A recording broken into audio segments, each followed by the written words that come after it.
Chapter 879. For a moment Rexer's brain froze. In his impression, Duque was always so calm and collected, with the demeanor of a great general, a great commander. He always used light commands to send a large number of orcs to hell. Whether it was the first and second battle of the Dark Portal, or the recent battle of the Dalajan. Although the tribe had not figured it out before, how could they not think that Duque had deliberately given them heavy two-handed holy light weapons and dragged the tribe down with him? His ability to include enemies and enemies who were not his allies made the higher-ups of every tribe tremble in fear. That was why Rexer had always subconsciously thought that Duque was the kind of sinister pretty boy that the humans talked about. When had he ever seen a Storm Duke and the commander of the Alliance act like such a ruffian? On the other hand, even though he knew that everything Duque said was the truth, Rexer was still furious. He knew that Duque was helping the tribe to provoke him and taunt him. Moreover, it was a group taunt. Even if he was angry, he could only swallow it. The pain of being implicated made Rexer grit his teeth as if he had a toothache. Rexer and the clear-headed scouts were already so angry, let alone the half-crazed fell orcs. Duque was an enemy to begin with. Duque's words were also asking for a beating. Then what was there to think about? *CK him. It was like a large bucket of ice water had been thrown into a pot of boiling oil. Including Grom, the fell orcs were completely enraged. A classic Loch Tar. The green tide formed by the fell orcs charged directly at the virtual image of Duque. Kill. Kill. Kill. Tear him apart. Kill Duke Marcus. The virtual image of Duque, who had just taunted them, turned around and ran without any heroic spirit. Running away after acting cool, how exciting. The scouts here had made a big mistake. There were not 5,000 fell orcs nearby but nearly 10,000. Behind them were nearly 10,000 fell orcs with their weapons raised, madly chasing after Duque. In front of him was the incomparably bitter Rexer. Lexa had never imagined that the sound of close to 10,000 evil beastmen roaring at the same time would be so shocking. It actually scared the wyverns so much that they flew into the sky and refused to come down. According to the original plan, they would sit on the wyverns and flee while letting Duque continue to release illusions to lure the violent guys on the ground. When Lexa finally managed to summon the wyvern, it was struck by Grom's flying axe, and there was nothing else to be done. The problem was that there were two pitiful figures leading a group of guards who had been driven out of the forest by the evil beastmen. Woking. Thrall? Lexa's eyes almost popped out. He immediately understood that Sal and Woking were still worried and had secretly followed him. Lexa was just about to ask Duque to lead the fell orcs away, but Duque, that bastard, led all these fell orcs in Sal's direction. Even a young hero like Sal felt weak when he saw thousands of his fellow countrymen with red eyes and saliva dripping from between their fangs. They could not be killed or hit. As the saying goes, misfortune never comes alone. Suddenly, a rain of axes flew from behind. Unsurprisingly, the people were fine, but Sal's wolf and Woking's velociraptor fell at the same time.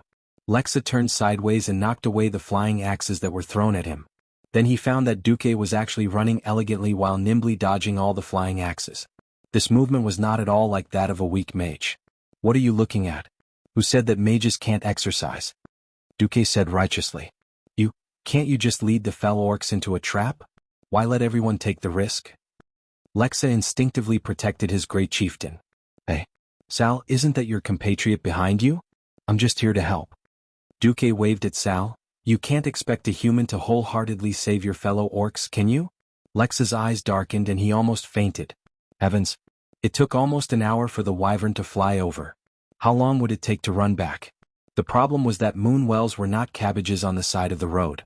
According to Mediv, there were about 15 moon wells in the entire Kalimdor continent. The one in Grey Valley was already the closest. This distance was probably no less than 2 marathons of 80 kilometers. At this time, Sal had already run over to meet up with Duque. He gasped, "Duke Marcus. Letting us run back like this, is this the plan of the highest intelligence commander of the Alliance? I'm afraid we'll be killed before we can run." Ring of ice. Duque snapped his fingers. A long wave of ice appeared out of thin air and pounced directly into the crowd of evil beasts behind them.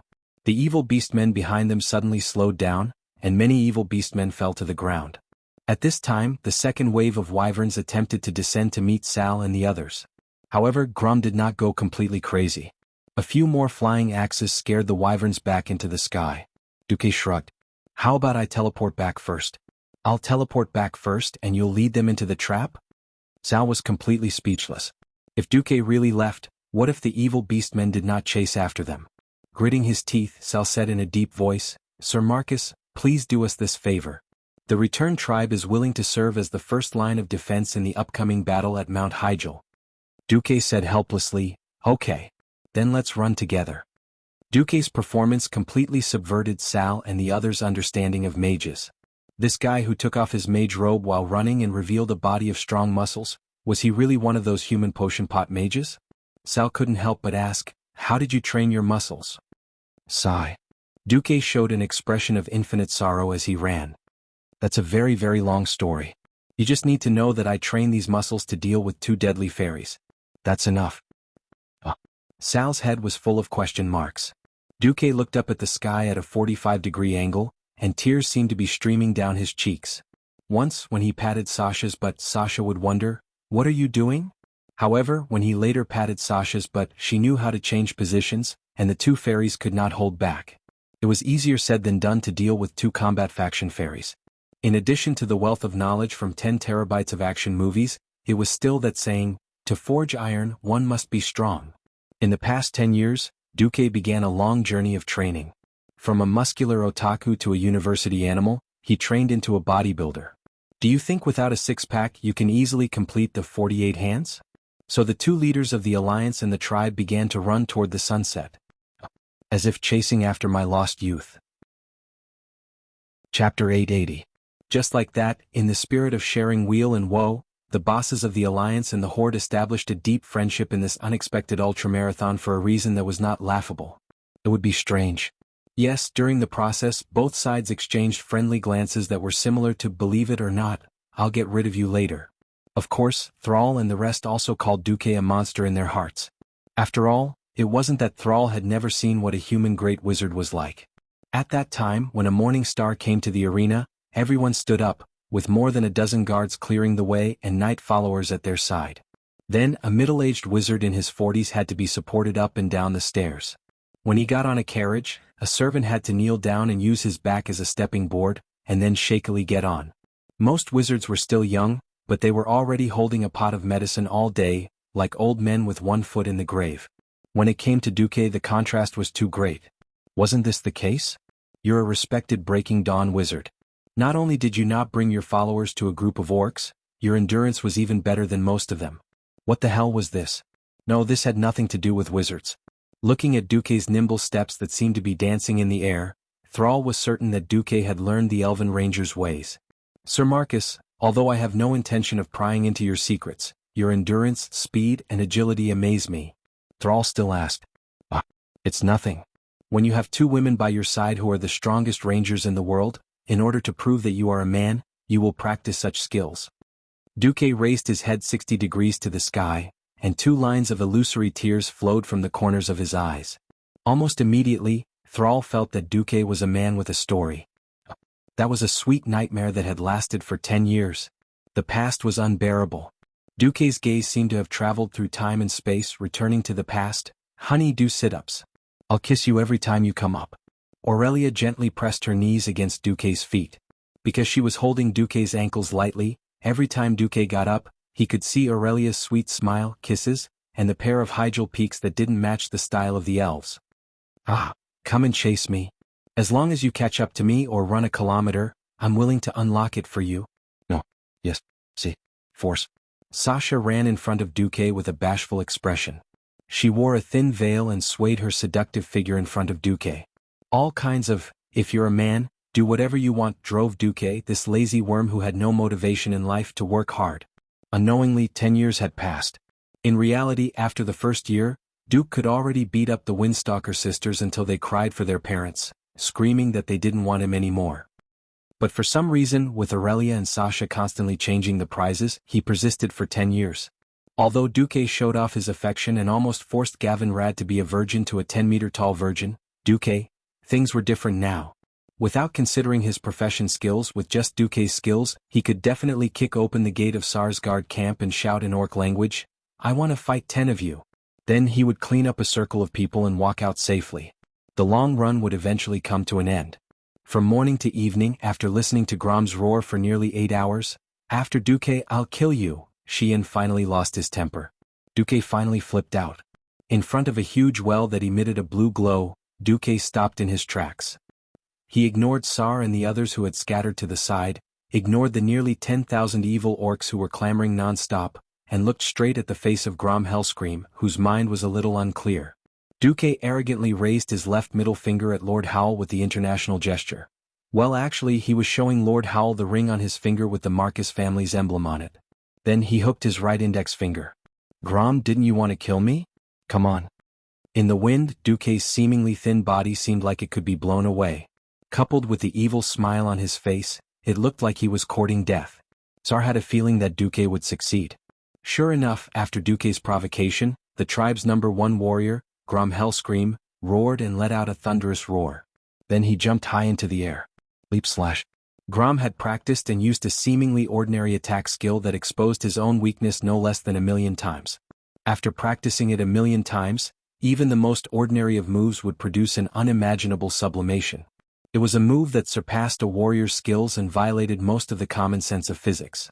When Grom's burly body jumped to the height of a 5-story building, his axe, which was glowing with a bloody light, suddenly began to accelerate unscientifically. If the initial momentum was like a meteor falling to the ground, then the second half was like crossing dozens of meters of space and arriving in the blink of an eye. Great Chief Sar could not imagine how Duque could survive this move. In previous sparring sessions, even if Grom held back, Sar could only strenuously block the hammer of destruction, and use his physical strength to withstand it. Because there was no way to dodge. What about Duque? Sar was in a daze for a moment. If Duque could not dodge and Grom killed Duque with his axe, would he be able to help the tribe eliminate this enemy of the alliance? Unfortunately, Sar was destined to be disappointed. In a berserk state, Grom's attack speed and power increased exponentially, but his moves had too many flaws, and the direction and path of his attacks were extremely obvious. The moment he jumped, the system elf had already mapped out Grom's path of attack in Duke's mind. It had also calculated the damage and area of effect that would be caused when the axe smashed into the ground. Under the simulation of this supercomputer's tactical system, Grom's attack was more like a clown trying to make people laugh. Shrill and violent wind-breaking noises sounded. As expected, Grom's blood roar slammed into the ground, creating huge spiderweb-like cracks that would make anyone's heart tremble. Unfortunately, it didn't hit. Duke moved half a body away in an incomparably confident manner, seemingly dodging the attack by a hair's breadth. However, his mocking and extremely calm face was deeply imprinted in the hearts of Sar, Rexer, Wajin, Varrock, Brock, and the other powerful warriors of the tribe. Duque made his move. Chapter 881. As the #1 warrior of the Horde, Grom's roar was extremely powerful when he was in a berserk state. It was an astonishing momentum that set off monstrous waves crashing against the greenish-black reefs on the coast. Even if the reefs in front of him seemed indestructible, there was a feeling that they could be destroyed in one blow. However, Duque was clearly a mage who had nothing to do with melee professions. Very suddenly, his every movement was like a powerful warrior who looked down on everyone. Everyone could predict that Duque's counterattack would come in the next moment. Like a seagull hunting for food in a storm, after dodging the powerful and crazy waves crashing against the shore, Duke's secretive, arrogant, confident, and elegant demeanor. In the eyes of 1,000 powerful fighters, 10,000 different flavors could be read. Sal was so shocked that he couldn't speak. So, this is the true appearance of the ultimate warrior who cultivates magic and martial arts in this world? Counterattack. It was about to come in the next moment. The long and huge blood howl slammed into the ground, and black sand suddenly rose into the air as if even time had stopped. In that instant, Grom's terrifying attack, which seemed to be able to shatter a mountain, was smashed into smithereens by a seemingly slender arm. The jaws of every Horde member dropped to the ground. They felt the same way about the human male arm that was much thinner than a beastman's. It passed through Grom's blood-red light and pressed against his rough face. It was as if it was a gigantic iron hook instead of Duke's arm. Even with Wajin's sharp eyes and wisdom, he only saw the fact that Grom was caught, but he didn't see how Duque caught Grom. It was too shocking. Being able to press his hand on Grom's face meant that he could also kill Grom in one move. If they could dodge Grom's first attack perfectly, they could do it too.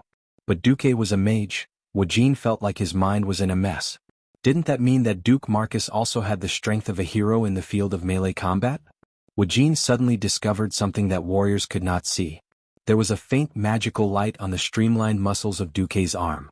The light formed lines like some kind of exquisite inscription, branded on Duque's arm. Even Duque's robe could not completely conceal this layer of light. When Duque used his magic power, the magic elements in the air seemed to be divided into 12 strands, and they seemed to be pouring into Duque's arm at the same time.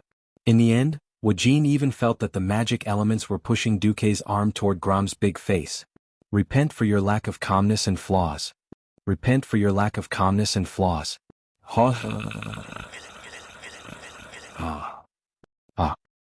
The muscles in Duque's right arm expanded, and the strength of his legs, waist and arms combined with his breaking dawn magic power pushed Grom, whose facial muscles were already distorted, more than 10 meters away.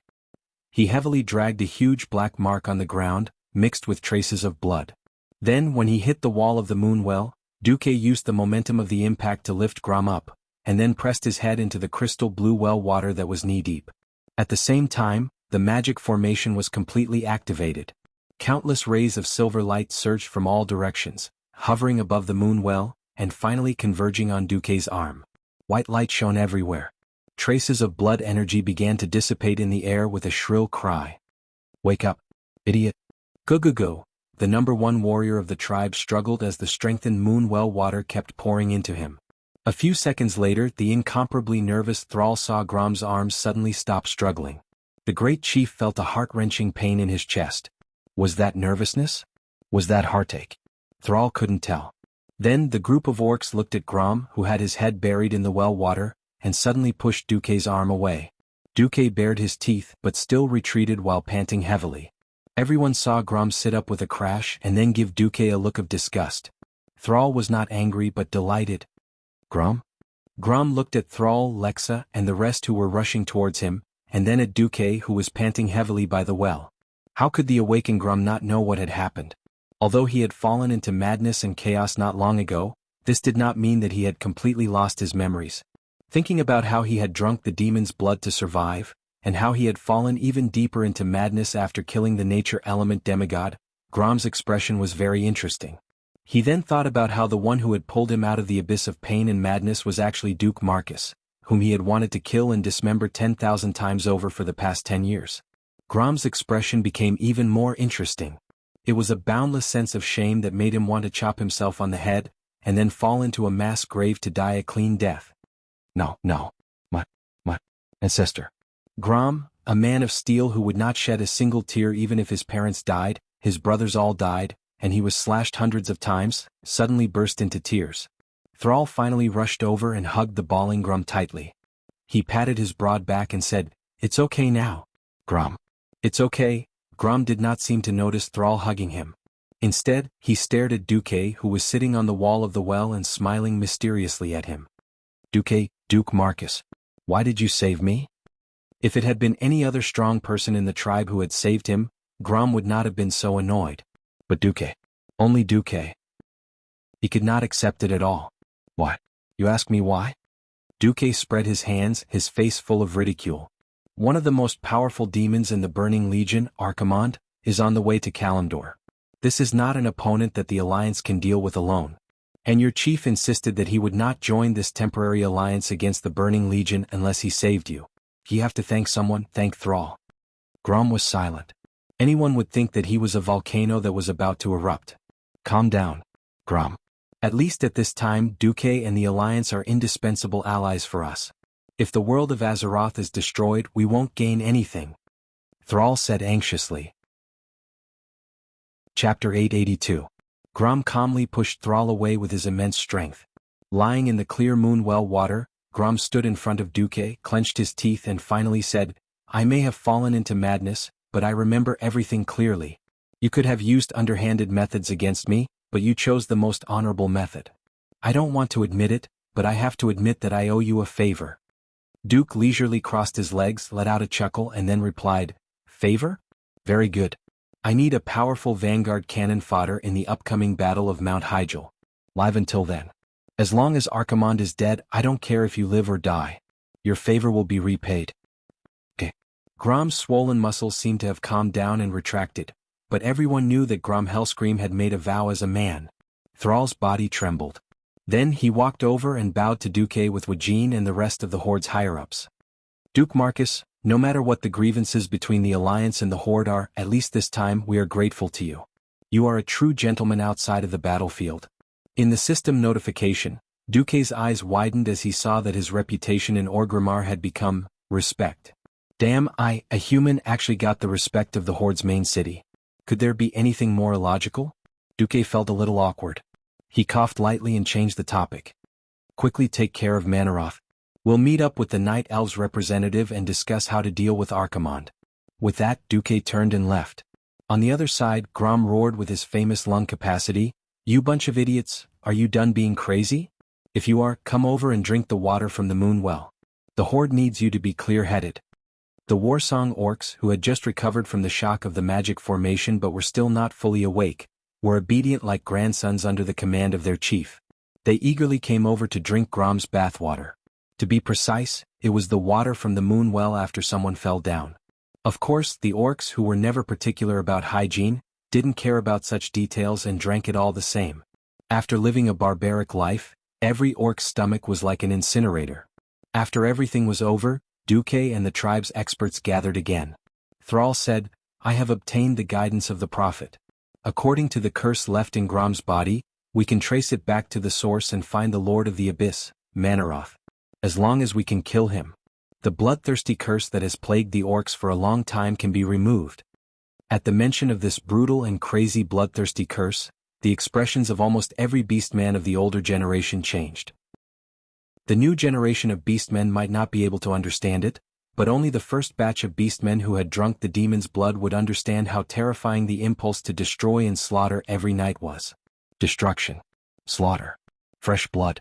It was like a traveler dying of thirst in the desert, thirsting for water. Everything was so crazy yet so natural.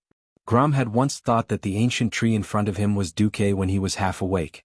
He had used his fists and claws to smash the tree into pieces, even tearing out the roots and using his fangs to bite them off. Yes, in the illusion he had bitten off Duke's neck. However, Duke was standing in front of him.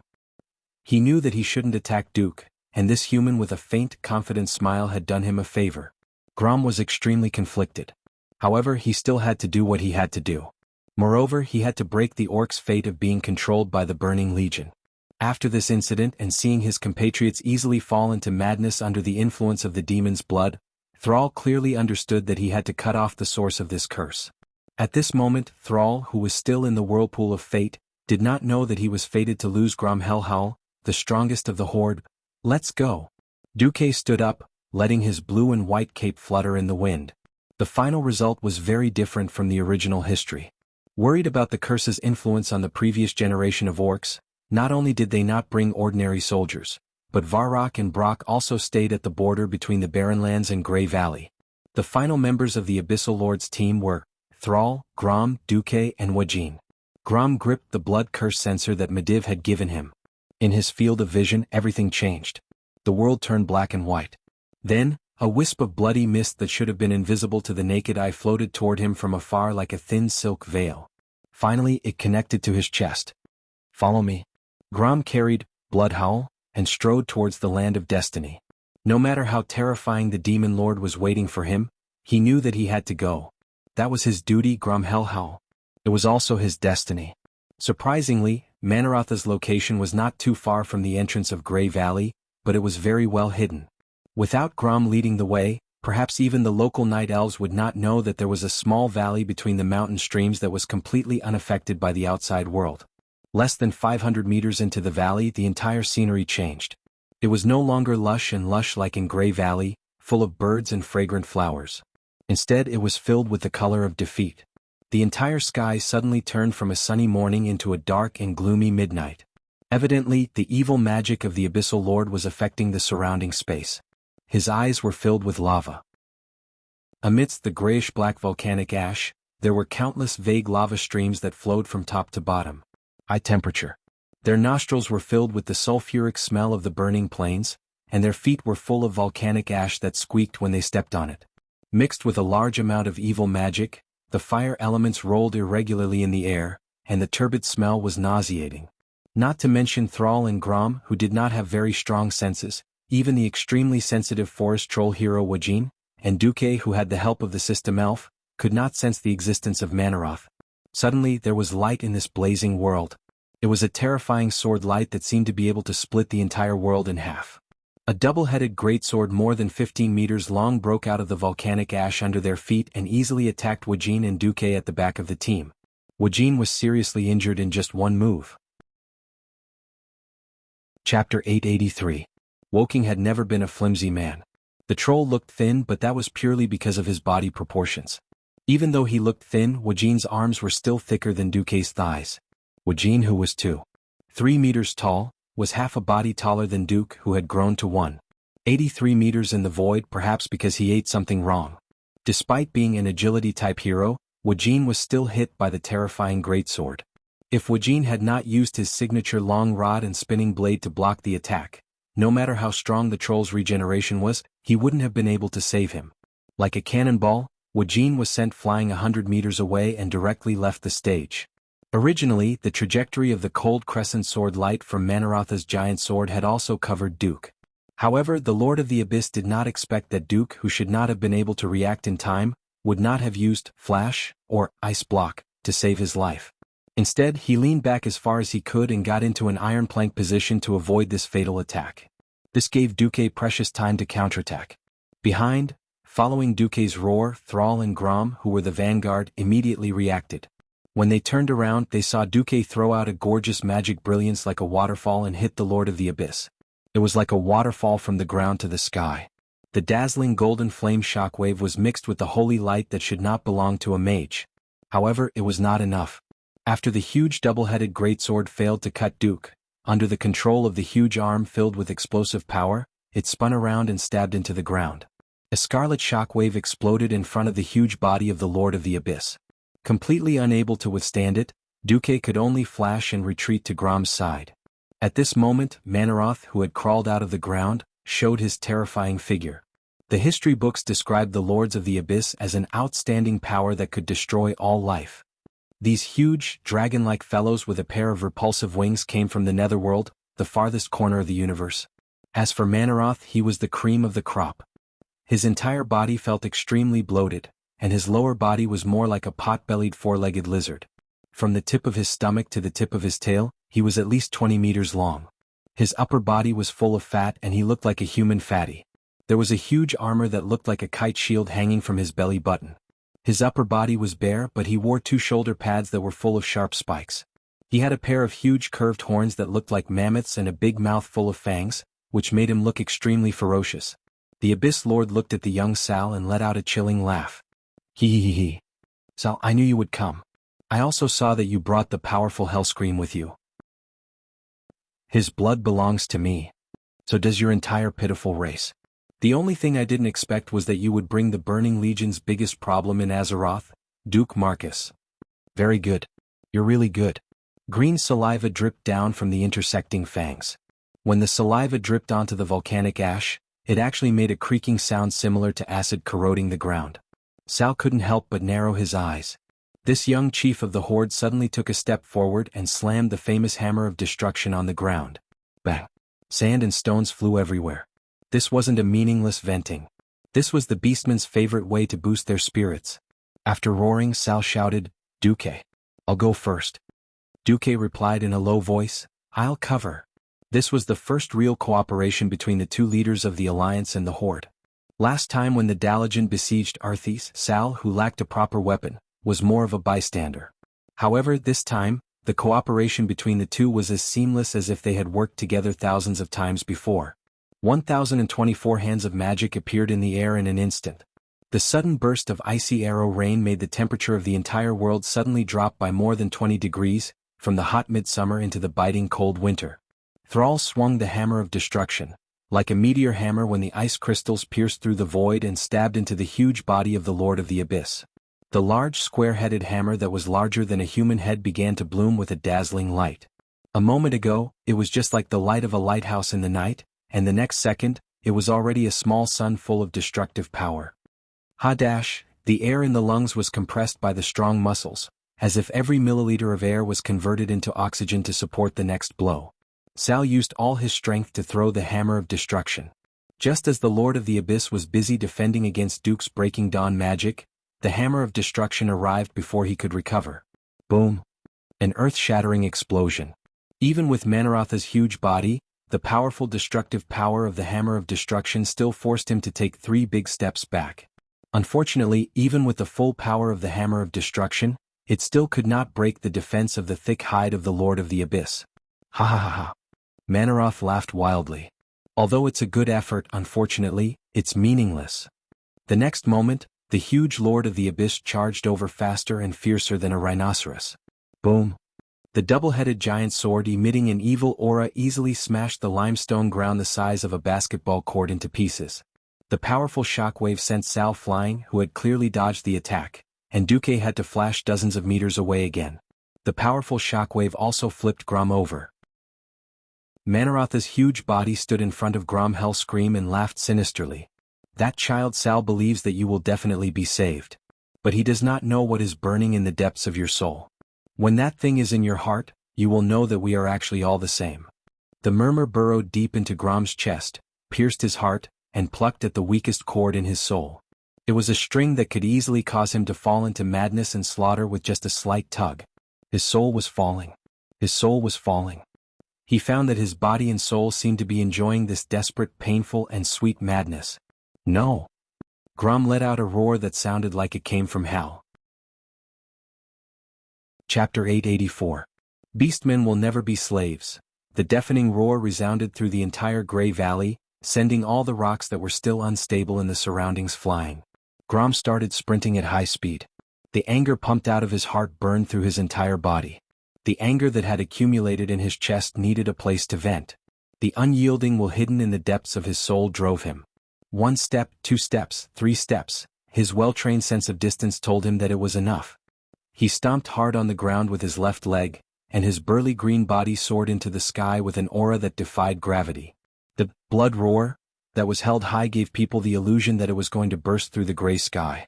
That was not his attack alone. That was the beastman's struggle against fate. That was the race's endless desire for the future. He waved his hands and the axe flew up. The blood moon rose and the axe flashed. From the battle against Galan in the mountains of Draenor to the Blood War Alliance in the vast lands of Azeroth, Grom Hellhowl had traversed hundreds of thousands of miles between 2 worlds and 3 lands with Bloodhowl. He had never feared anyone. 1 axe to split the world who did not recognize him. The curved axe light. At first it looked like a blood moon, but it suddenly became a rainbow that traversed space and time. Everyone could see that the axe did not change and everyone could see the trajectory of the axe. But even though they could see it, they could not block it. The Lord of the Abyss, Manaroth, was not a light human or elf. He was a huge demon that weighed more than 10 tons. From the start he had felt that something was wrong. As the loyal dog of the Arc-Herons and the vanguard of the Burning Legion, he had destroyed countless planets and destroyed countless races that he saw as inferior. He had traversed the universe for 3,000 years, but he had never seen such a brilliant axe light. Manaroth did not know how much damage he would suffer if he was hit by Grom's axe. He did not dare to imagine it. He roared and swung his huge double-headed sword at the sky. Cleaving Grom in half in midair was his only chance. But the terrifying brilliance of the sword only flashed for a moment before it missed. At that moment, he realized that Duque had used an inconspicuous Radiant Moon arcane missile that contained Breaking Dawn magic power to hit the edge of the blade. It was a hair's breadth away. The error was 1,000 miles. The Lord of the Abyss's sword narrowly missed Grom's side. He swung at empty air. The next moment, the blood-red axe light flashed and disappeared. She slashed at his chest with all her might. Every ounce of Grom's strength, every drop of his fury as a warrior, was poured into this strike. Moreover, the blade of this terrifyingly powerful legendary weapon had perfectly struck the only weakness on the Lord of the Abyss chest. It wasn't supposed to be a weakness. After being hit by the semi-artifact Hammer of Destruction, it became a weak point. Sal's previous desperate attack was not meaningless. Impossible. The gigantic Lord of the Abyss let out the last painful roar of his life. The violent demonic power contained in his body began to erupt uncontrollably. It was as if a nuclear explosion had occurred. It symbolized complete destruction. It symbolized inevitable death. Thrall, who had just regained his senses, did not even have the time to stand up. He could only watch helplessly as Grom Hellhowl, who was both a teacher and a friend, a subordinate, but more like a guardian god, roared and was engulfed by the destructive light of the Abyssal Lord's final self-destruction before his death. Grom, who had just attacked with all his strength, could not escape in time. No, Sal had just gotten up when he was thrown back by the explosion's shockwave. The back of his head hit the rock behind him again. The light was too intense. His eardrums were numb from the shockwave of the explosion. His ears were ringing. No, no, no, Sal struggled again. He used his hands and feet to half crawl and half leap to the place where Grom had been swallowed by the explosion. But all he saw were a few broken and deformed pieces of armor. Sal's heart instantly sank into a bottomless abyss. He suddenly felt very cold and lonely. That's right. He had great ambitions. He wanted to bring the suffering orcs out of the quagmire of pain and tragedy. But he was too young. Even if he did not want to admit it, he still yearned to learn more from the older heroes. He instinctively chased after the figures of Orgrim and Grom. He had never said it out loud, but he really admired them. Now Orgrim had died tragically under Arthas, Frostmourne. Now it was Grom's turn? He had sworn that he would never cry again, because the orcs had shed enough tears. At this moment, Sal could not help but kneel down and howl at the sky. No, Grom. No, originally this should have been an incomparably sorrowful scene. Unfortunately, a coarse voice that was barely breathing interrupted this scene. Brat, I'm not dead yet. What are you screaming for? Sal almost doubted his ears. His thick neck was like a rusty axle making creaking sounds. He could not turn for a long time. He did not dare to believe his own senses. But there was indeed an orc panting heavily behind him. With the hope of climbing out of the abyss of despair, Sal finally turned his body step by step and saw the two figures that almost overlapped with each other more than 10 meters behind him. He could not believe it. It was actually Duque supporting Grom Hellscream, who was more than one size bigger than him. The Warsong chief was in an extremely sorry state. His left hand was unnaturally bent, and the green skin of his entire front half was slowly charred black. But he had survived after all. Grom, Duque? Sal was so excited that he was a little incoherent. He could not imagine that at the most critical moment, it was Duque who was originally his mortal enemy, who saved one of his two most admired idols, Hellscream. At this moment Duke shouted, "You're so heavy." He threw Grom to the ground like a piece of trash, a look of disdain on his face. How long has it been since you last bathed? Looking at the cursing Duque, Grom, who was lying on the ground, laughed. For your sake, I'll learn to bathe like you humans every day if I have the chance.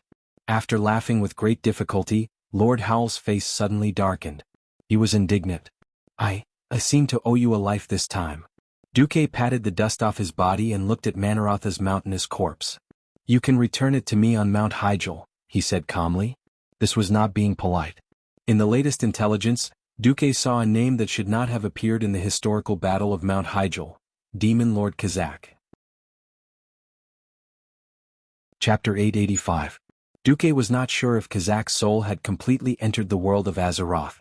If he was like Archimonde with both his soul and body in this world, then there would be a chance to get rid of the two great demons once and for all. Of course, on the other hand, this also meant a lot of pressure.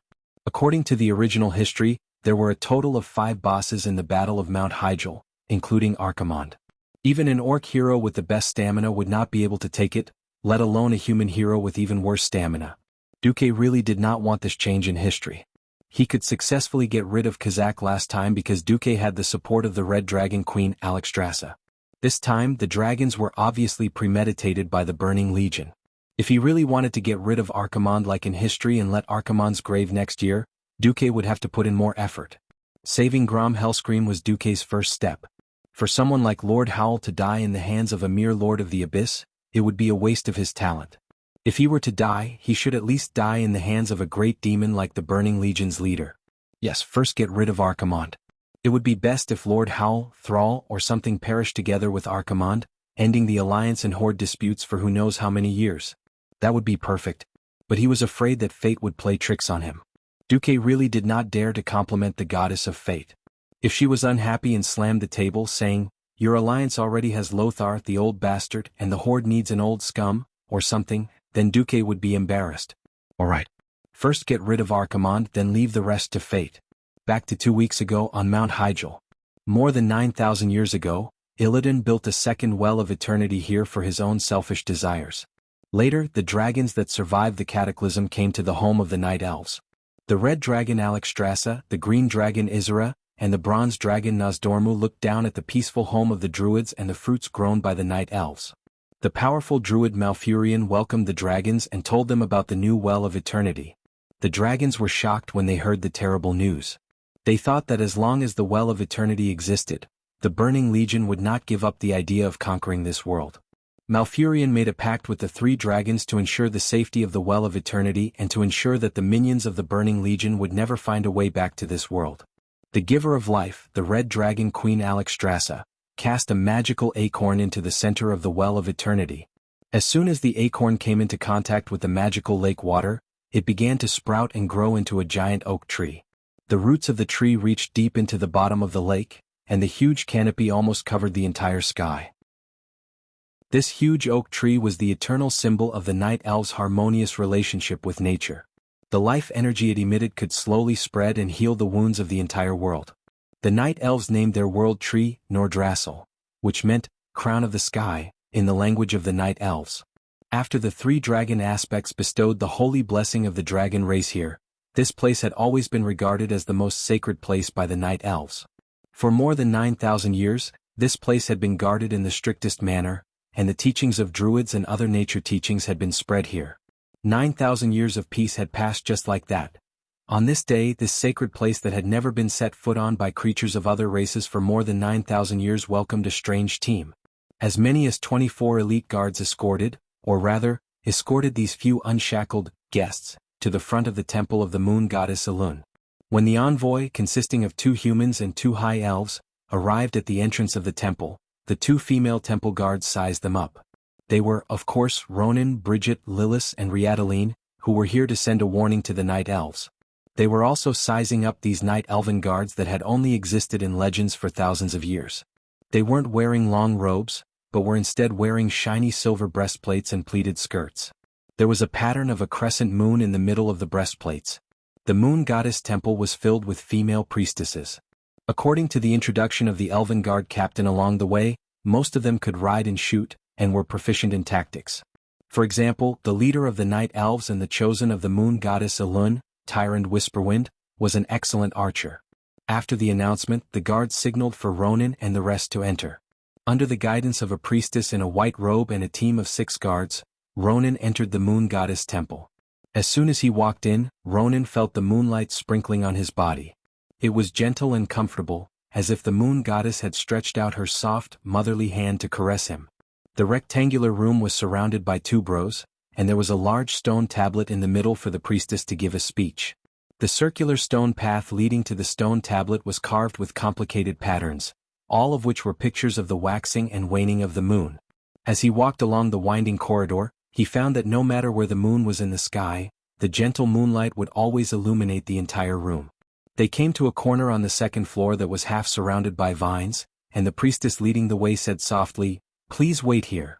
Ronan walked to the center of this small space, and after pacing for a while he heard Bridget say, "You should sit down. It will help you calm down." Ronan sighed and still sat on the stone bench that was probably used by the priestess. The surrounding environment made him feel much more at ease.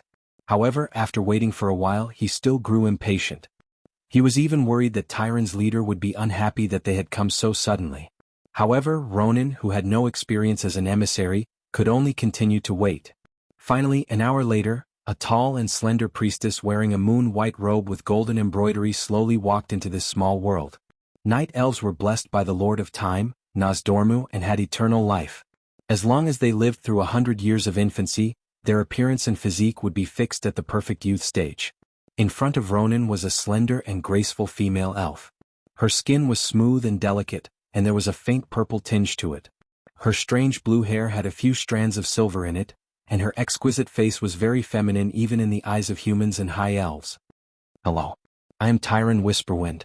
The priestess spoke in ancient elven language. Chapter 886. Elven language was something that high-ranked human wizards could not avoid. Moreover, Duque had instructed Ronan to cram on the ancient elven language and etiquette for this trip. Be it the Dalajan or Stormwind City, these things were lacking. But this was not important. The high elves still had a lot of inheritances. Ronan performed an ancient ritual that he had practiced hundreds of times on the journey from the ship to Theramore and then to Azhara. "Greetings, Your Excellency Tyran Whisperwind.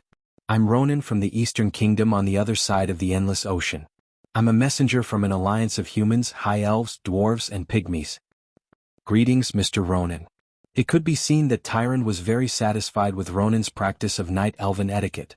Regardless of orthodoxy or standards, for a temporary emissary to be able to practice to this extent showed that he had truly put in a lot of effort. Everything should have been perfect and the host and guest should have enjoyed themselves. But in the next moment, Tyran seemed to have noticed something. She seemed to be a little uncertain. After widening her almond-shaped eyes, she once again focused on Ronan's chest. To be more precise, Tyran was looking at the emblem of the Marcus family on Ronan's chest. After all, from a diplomatic point of view, it was rather rude to stare at something that belonged to someone else. But Tyran could not control herself, even muttering to herself, "Impossible. So long ago." Ronan said awkwardly, "Your Excellency Whisperwind, is there something wrong with my emblem? In fact, this is the emblem of my master Marcus." "Marcus, no." Tyran bowed slightly. "My apologies, it reminded me of something from ancient times. The emblem that your master passed on to you is very similar to that of an acquaintance of mine from a long, long time ago." "Oh, is that so?" Ronan could only continue speaking. Tyran seemed to be very concerned about it. Because elves had rather long eyebrows, the slightest twitch of the muscles between the eyebrows was very obvious. "If I may be so bold as to ask, how many years has your master's legacy been passed down? Is it 10,000 years?" This question was very strange and Ronan's question was very abrupt. With regards to Duque's master's inheritance, Luoning was also dumbfounded. He only knew that the only master Duque had personally acknowledged was hundred-handed death god Wuxia. The problem was that it had been close to 15 years since the last person to receive the title of master teacher. If Tyrant had asked if it had been 100 years, Ronan would not have dared to answer. But 10,000 years, Ronan laughed. "I'm sorry, but humans don't have such a long history as the Night Elves. 2,800 years ago, when great Emperor Saladin united all the human clans, a kingdom and a more systematic civilization appeared. Even before that, humans were a relatively primitive clan. The earliest recorded human civilization could only be traced back to 4,000 years ago. 10,000 years? That's impossible." "I see." Tyrant could not hide the disappointment on her face, but she quickly regained her composure as the high priestess of the moon goddess. "My apologies again, I've gone off topic. May I ask, emissary of the Alliance, why are you here?" "In order to prevent the Burning Legion from invading the Kalimdor continent and the World Tree of Hyjal, Nordrassil, I've sent a warning to the Night Elves." Saying this, Ronan opened his palm. The crystal that could record images projected the scene of Archimonde descending upon Azeroth and destroying the Dalajan. Tyran's expression froze. The blue light that represented the moon goddess Elun rapidly gathered in her almond-shaped eyes, almost filling up her entire eye sockets.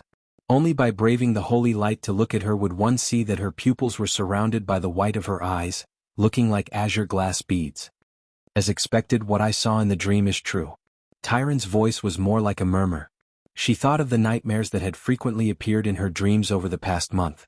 In the past, whenever she fell asleep and entered a dream, her soul would float up into the sky with Elun's blessing. But recently she found that her soul could not escape the shackles of the earth, and could only wander around under the clouds. The more she flew down, the closer she got to the moon goddess palace, and the more terrifying scenes appeared in her vision. Mount Hyjal could see them more clearly. The world tree Nordrassil was like this, and the well of eternity was the same. In the well that looked like a large lake, black water swirled wildly and colorful lake water rolled out from the bottom of the river. It was extremely terrifying.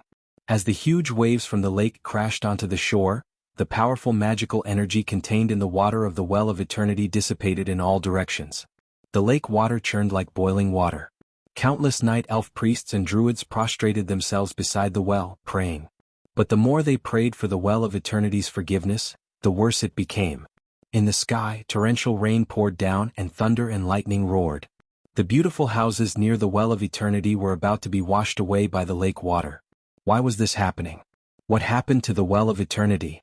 In her hazy dream, Tyrant felt strange and frightened more than once. She turned to look outside Mount Hyjal. The sky was already as dark as the night of Mount Hyjal. No, it was even darker. The thick, black hue only made Tyrant feel that something bad was about to happen. This was really abnormal and there was definitely danger. What were the sentries in the clan doing? Her soul flew over the mountain path of Mount Hyjal, and she saw that the guards on the path were silent, unable to see her at all. Or was this just a simple dream of hers? She floated to the periphery of the buildings on the mountain top, and was about to go out and see what was going on. She had thought that she could easily pass through the magical barrier around the mountain top, but she encountered an obstacle. Someone had already cast a very complicated and powerful magical incantation around Mount Hyjal, blocking the extension of her senses and preventing her from exploring everything in the outside world. This made her feel like a baby bird waiting to be born in an egg, but she had no idea whether there was a ferocious predatory beast outside that wanted to smash and destroy her, or break the eggshell and drag her out to be devoured. This unknown terror made her very uneasy. But she could not pass through this mysterious and evil magic. Every time she tried, she would feel an unexpected pain. She could not cry out. This pain was not something that could be solved with a few screams. Every time the dream reached this point, all the images would disappear just like that. When she woke up, she found herself once again in the pure and flawless world of the Moon Maiden Temple. She was the high priestess of the Moon Goddess, as well as the leader of the entire Night Elf race, even if she had an ominous premonition in her dreams. Even though there was an ominous foreboding in the dream, she could not make any big moves with just this alone, until she saw Archimonde's image. Chapter 887. Ah! Tyron let out a soft cry. The dream that had been broken countless times finally connected after seeing Archimonde's image. Tyron's body shook violently as her mind went into a trance. Death, violence, flames, destruction, destruction. The terror that was filled with brutality seemed to have transcended tens of thousands of years and traveled from the ancient time and space. This mysterious power seemed to want to tear her, who was in the dream, into countless pieces and then scatter them all over Mount Hyjal. Her soul felt like it was being torn apart. In this terrifying chaos, she seemed to hear a familiar voice. Tyrande, it's all right. Wake up, Tyrande, you must fulfill your duty to protect the world. This was not the gentle female voice of the moon goddess Elune, nor was it the deep and gentle male voice of Cenarius. She vaguely recognized this young male voice. It was a voice that she subconsciously relied on, just like how a drowning person relied on a small piece of driftwood in the ocean.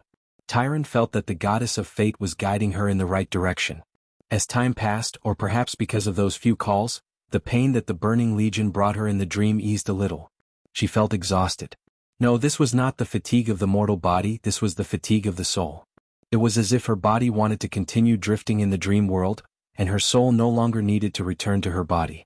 But if she did so, she might lose her life, so she had to hold on. Slowly she could feel her breathing. As the pain in her soul lessened, the voice of the moon goddess became clearer. She could faintly hear the prayers of the priestesses echoing in the temple all year round. Tyrande felt that she had returned to her physical state. Her soul felt like it was hurriedly passing through a layer of mist. The scene in front of her distorted, and her consciousness returned to her eyes. She immediately realized that from the moment she saw Archimonde's image, to the fusion of the dream buried in her heart, to the moment she almost lost her balance and fell, to the moment the guards behind her rushed over anxiously, two of them wanting to help her up, and the other two glaring at Ronan, so many things had happened in just a second. Wait. It has nothing to do with the emissary. Tyrande hurriedly stopped the guards from acting rudely. Lady Whisperwind. One of the priestesses nervously asked. Tyrande waved her hand. No, I'm fine. It's just that these Alliance emissaries finally brought evidence of the Burning Legion's invasion of Azeroth. It's connected to the nightmares I've been having lately, and it's a shock to my mind. The priestess immediately understood. As the chosen one of Elune, Tyrande could easily see through lies. If what Luoning brought was fabricated, then what awaited Luoning would be the wrath of the entire Night Elves. The image of Archimonde destroying the Dalagen was naturally a fragment that Duque had intercepted when he was using Antonida's Mage Tower. There was no doubt that it was real. Then things would be much simpler. Tyrande straightened her body and bowed deeply to Ronan and the others. Thank you for traveling such a long distance to bring this important news that could affect the survival of all intelligent life forms in the world. I urgently need Elune's guidance. Please rest for a day. Tomorrow I will lead the higher-ups of the Night Elves to meet you officially. Please wait patiently. That's no problem. Ronan was overjoyed. With that, Tyrande hurriedly instructed her assistant to take good care of Ronan. She then went into the depths of Elune's temple. In the prayer hall dedicated to the high priest, Tyron gently took off all her clothes and stepped into the crystal pool with the statue of the Elun goddess. She allowed the holy water that poured out from the bottle in the hands of the Elun goddess to drench herself, allowing herself to enter a state where she forgot about everything else and began to communicate with the goddess. Luo Ning and the others heaved a sigh of relief after being brought by a priestess to what should be a guesthouse in Mount Hyjal. It had not been easy to get here. Because it was still early, Theramore had not formed yet, and there were no magic portals. They had no choice but to cross the endless sea by ship. The fleet that crossed the sea was not large. There were only 7 ships, which attracted the attention of a medium-sized Naga clan. They had fought Nagas, killed Murlocs, and even fought a giant octopus with tentacles that were more than 10 meters long. After coming to Theramore to resupply, the journey was still passable. However, after landing in Azhara, they almost killed their way here. They had killed countless Nagas and satyrs along the way. After entering Grey Valley from the west of Azhara, they were ambushed by 200 night elves. Fortunately, they could barely speak the night elven language, so they escaped. One had to know that Luo Ning's group didn't anticipate the power of the first arrow at all. Although it was a warning arrow, they did not react in fear until Luo Ning's magic shield was destroyed. Fortunately, it was a false alarm. In the guest house that was filled with purple and green colors, Luo Ning stared at the green outside the window from the balcony on the 2nd floor. He could not help but say, "How peaceful. I hope this peace can last forever. Unfortunately, we are here to report bad news." Lilith raised her head slightly, and immediately lowered her head to her work. She was using the special juice for rangers to maintain her bowstring. Not far away, Riadaline was doing the same. Originally, the leader of the Blood Elf Paladins could not leave, but considering that Mount Hyjal was fighting against the Scourge army and the demons, Duque still sent her to be the vanguard. Only Brigida Bendis responded to Luo Ning. "Without our fight, there will be no peace for our descendants. That's what my father always told me." Bridget subconsciously combed her slightly longer hair. Luo Ning was a little surprised. "Oh, I didn't expect you to have children." Bridget blushed and then a little sullen. "Don't look at me like this. I have a more feminine nickname, Bridget. Also, my father has long ordered me to get married and have children before I turn 25. Only after I have children will I be allowed to join the army again." Luo Ning was speechless. He did not expect General Abendis to have such a loving father side. As they chatted, they did not know that at the same time Tyrant Whisperwind, who had finished praying to the goddess Elun, met the prophet Mediv in the side hall. Chapter 888. The Mediv, who had lost almost all of his power and could only be a prophet, had once thought about how to convince a leader who had guarded his own world for nearly 10,000 years. It wasn't an easy task. Unlike Quell, the loss in the past, the High Elves could still barely interact with human society. The Night Elves were completely isolated, and the ecological cycle of the entire society was a complete closed loop. They didn't need to communicate with the outside world. They didn't need to buy anything from the outside world. What they needed was the most natural ecological cycle in the forest. They rejected any new civilization. Even if a tree was chopped down to build a house, it had to be planted immediately. So, when Mediv saw Tyrant humbly asking about Archimonde's direction and military strength, Mediv heaved a sigh of relief. This is the cycle of 10,000 years. The Burning Legion's target is the Well of Eternity. That's for sure. With the dragon aspect busy, the Night Elves alone can't defend the Well of Eternity. We need to ally with the Horde in alliance. Alright, next up was the story of an agility-based hero and an intelligence-type hero having a war of words. Round 1. No, I feel that the Night Elves have been preparing for this battle since 9,000 years ago. We can definitely deal with the Burning Legion, Tyrant said. Since you're confident, why don't you add 2 more layers of insurance? Tyrant used proposition, and Mediv used an even more incisive, great proposition. Tyrant lost. Round 2. It's not a good idea to increase our military strength. It might cause chaos. The Night Elves, Beastmen and humans fight differently. It doesn't matter. Everywhere else is protected by the spell formation in the mountain range. There's only one way to Mount Shanger, and it can be guarded by Beastmen or humans. We can whittle down the Burning Legion's military strength. Tyrant used great proposition, and Mediv used counter-argument. Tyrant lost again. Round 3. Tyrant was a little weak. I don't think the humans and Beastmen can stop Archimonde. Mediv said, do the Night Elves have the confidence to deal with Archimonde alone? Tyrant used concentrate to defend herself, while Mediv used provoke. Tyrant was defeated again. According to what you said, you were once possessed by Sargeras, and that's why these disasters started. I would like to ask, on what basis should we believe a prophet who was once possessed by the Demon King? In the fourth round, Tyrant finally managed to hurt Medivh a little with Paradox. However, this was only the final radiance of a setting sun. That's all in the past. The heroes of the Alliance helped me redeem myself. Medivh knew that Tyrant had been beaten black and blue in the War of Words.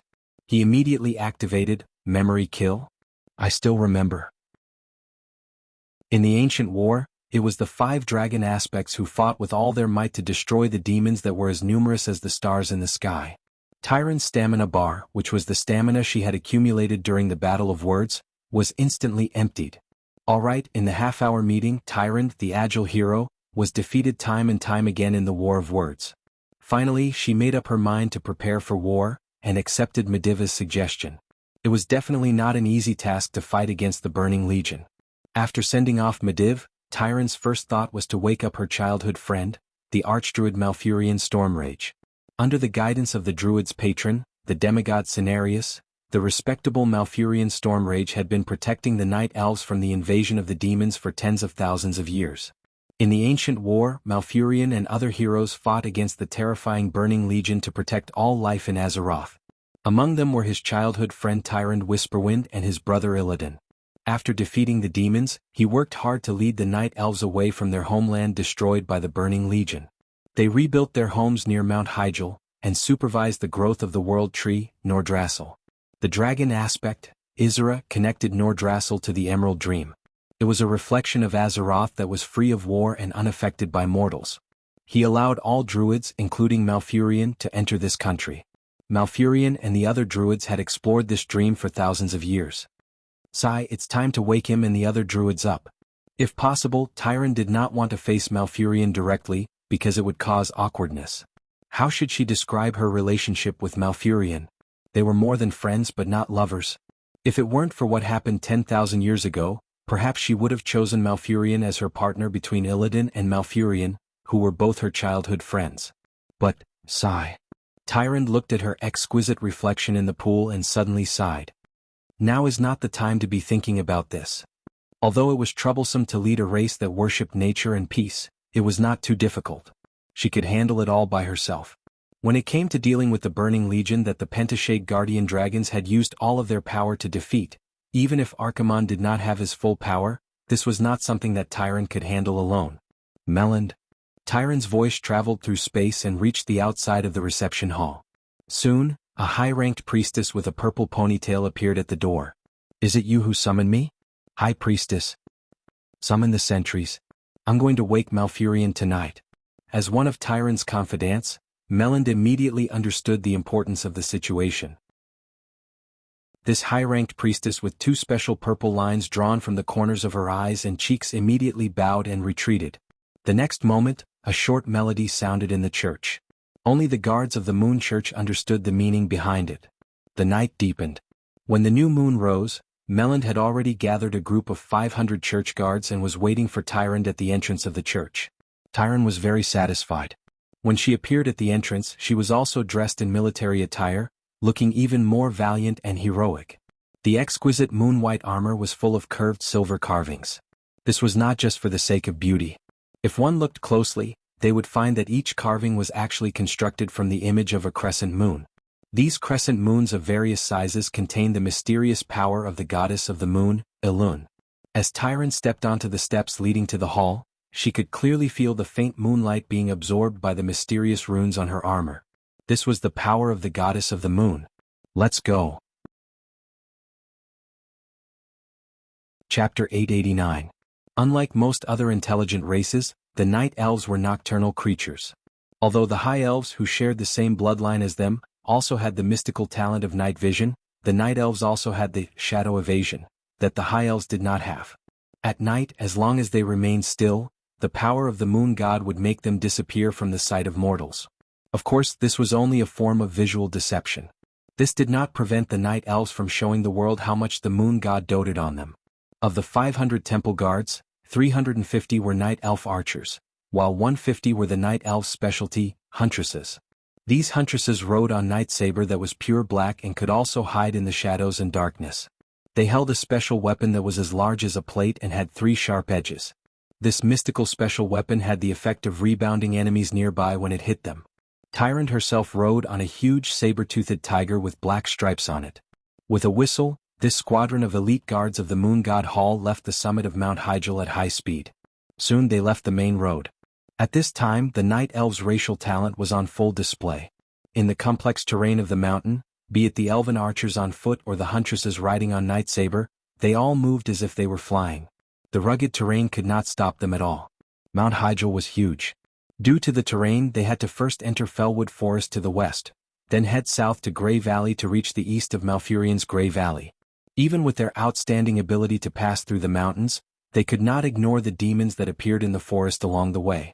They cleared out the demons as they advanced and it took them a full 13 days. Then they received a grievous news. The demigod Cenarius had been killed by the fell orcs leader, Grom Hellscream. This news made Tyrande and the temple guards furious, pained, and helpless. They had just heard Medivh say that the Night Elves should have allied with the Human Alliance and the Orc tribes, and now their demigod had been killed. This was a resounding slap to the face. High Priest, what do we do? Shouldn't we form an army and deal with the beastmen first? Tyrande's trusted aide Melland was furious. Tyrande shook her head, no. According to the Sentinel's report, the wounds on Cenarius' body were filled with a demonic aura. This should be a demon scheme. We can't simply blame it on the beastmen. Have you forgotten about Queen Azhara? Queen Azhara was the earliest ruler of the elves. Her royal power could be traced back to the ancient times 10,000 years ago. It was because of the queen's fall that she colluded with the enemy and attracted the Burning Legion, which officially started the ancient war over the Well of Eternity. Demons, Burning Legion, this was the eternal pain of the Night Elves. The demigod Cenarius didn't leave us forever. A demigod's life form is different from ours. He'll return one day. Tyrande consoled her subordinates, but she started to hate the orcs from the bottom of her heart, labeling them as untrustworthy. It was not an easy task to wake Malfurion, who was exploring the Emerald Dream. It was impossible to wake him up just by pouring water on him. Tyrande needed Cenarius' horn, but when she arrived near Cenarius' body, she found it surrounded by a group of satyrs. After a battle, Tyrande snatched the horn back and went to Malfurion's hiding place, using the horn to wake him up. After sleeping in the Emerald Dream for 1,000 years, Malfurion had given his body to the earth, sharing his fate with the earth and breathing with the forest. In the end, Malfurion was awakened from the deepest dream by the familiar voice. The moment he opened his eyes and saw the beautiful face that he had loved for 10,000 years, he could not help but feel a pang in his heart. If not for the accident that had occurred in that battle 10,000 years ago, perhaps he and Tyrande would have fallen in love with each other. Here he wanted to express the love in his heart, but he had no choice but to suppress his emotions. There were many temple guards watching from the side. He knew that Tyrande did not like to show her feelings in front of outsiders. Before they knew it, the sun had risen. A glaring yet comforting heat suddenly appeared in front of them. This reddish heat warmed Malfurion's body inside and out, reminding him of his childhood. Back then he had been constantly learning to grow in the world. Together with his brother Illidan, unknowingly they had fallen in love with the same person. Unfortunately, that was a distant memory. Malfurion sat up, lowered his head and said in a low voice, "Wake me up. Is there an emergency?" Tyrande was relieved that Malfurion was not overly agitated. She replied in a delicate and elegant voice with a hint of divinity, "The Burning Legion has arrived again." With Tyrande's brief explanation, Malfurion understood what had happened and his responsibilities. "Then we need to wake up more druids. Unfortunately, they are sleeping in the underground caves." Just as Tyrande was about to wake up more druids with Malfurion as planned, there was a sudden commotion outside. Enemy? Tyrande and Malfurion gripped their weapons at almost the same time. At this time Melland came in. "There's a very powerful human mage outside who wants to see Lord Whisperwind. He claims to be the commander of the alliance from the eastern kingdoms on the other side of the sea, Duke Marcus." "He's alone?" Malfurion was a little surprised. Yes, perhaps he has absolute confidence in his own strength. After a pause, Melland emphasized, he doesn't have it. There's a family crest on his chest that's similar to Ronin's, but even more exquisite." Tyrande felt her heart skip a beat. She looked at Malfurion and said, "Let him in." Duque walked in with light footsteps. The Night Elves were a very important part of the Alliance. Although every kingdom in the Alliance had their own problems, the Night Elves' problem was more important. After dealing with Grom Hellscream, Duque flew towards the place where Malfurion had woken up in his memory. However, he didn't expect that with Ronan at the front line and Medivh informing him, the first thing he saw the most beautiful Night Elf Tyrant would be her nocking an arrow and pointing it at him. She questioned him sternly, "You're a Night Elf?" "Yeah. Yes." "Oh." Chapter 890. Duque was dumbfounded. Even if he was brave. Even if he was used to big scenes. He was completely baffled by Tyrann's sudden hostility. He was certain that his identity as the Alliance's commander had been reported. From the moment he stepped into this area, Tyrant and Malfurion had not made any hostile moves. It was only when Tyrant saw his appearance that she suddenly felt enmity towards him. This meant that he was the one to blame. Moreover, Tyrant's hostility caused a chain reaction. Malfurion and Tyrant's personal guards around him immediately started fighting each other with their swords. Being pointed at by an archdruid wielding a nature magic staff and hundreds of arrows, Duque could not remain calm. Duque believed in Brother Spring's revival. But that depended on who he was facing. In the face of the Beastmen, before Sal started to become a shaman like in history, even if Duque was hacked to death 100 times, he would still dare to shout, "I'll resurrect on the spot for you to see." But Duque was afraid of two things. First, he was afraid of demons. If he died, even his soul would be enslaved or burned for 1,000 years. Second, he was afraid of real scammers. If Malfurion's soul was released from purgatory and returned to nature, it would be a tragedy for Duque, who would never be able to see his sister's grave. Almost subconsciously, Duque raised his hands, sweat dripping from his hair.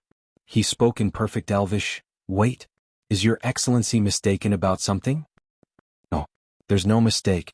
It's you." Tyrant's voluptuous breasts were heaving up and down, as if they were going to break the laces holding the armor together at any moment. Of course, Duque was not in the mood to appreciate such a beautiful scene. Malfurion spoke up, "Tyrant, you must be mistaken.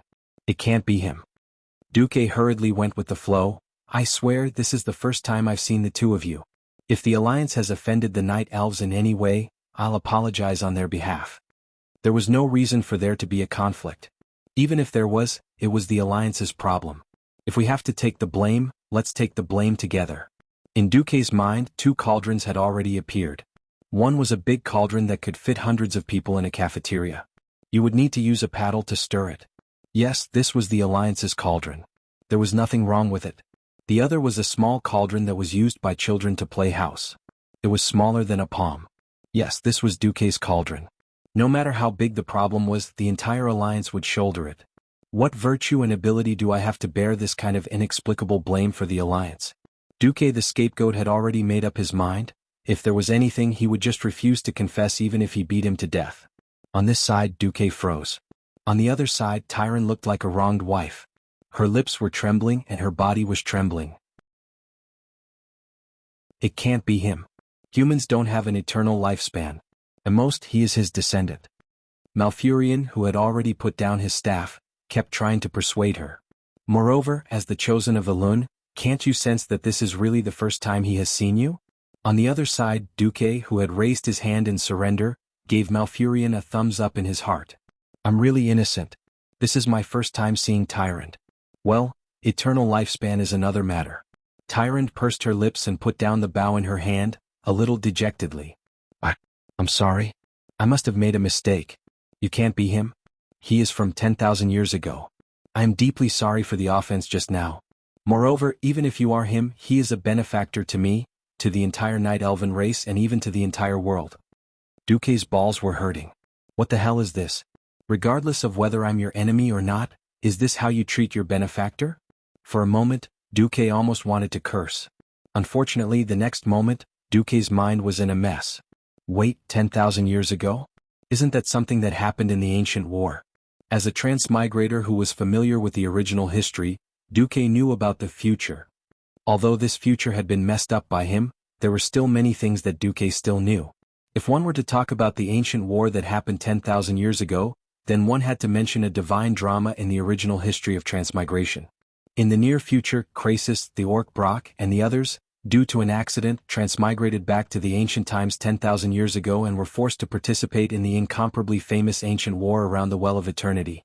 It was in that battle that because of the heroic performance of the orc hero Brock, one of the bosses of the Burning Legion killed Jaden, set his eyes on the orcs. That was how Kill Jaden found the orcs in Draenor. Under the premise that there was a magic circle in Azeroth to expel the big bosses of the Burning Legion, Kill Jaden used the orcs who could avoid the magic circle to invade the world of Azeroth. The incident this time was more like a huge closed loop.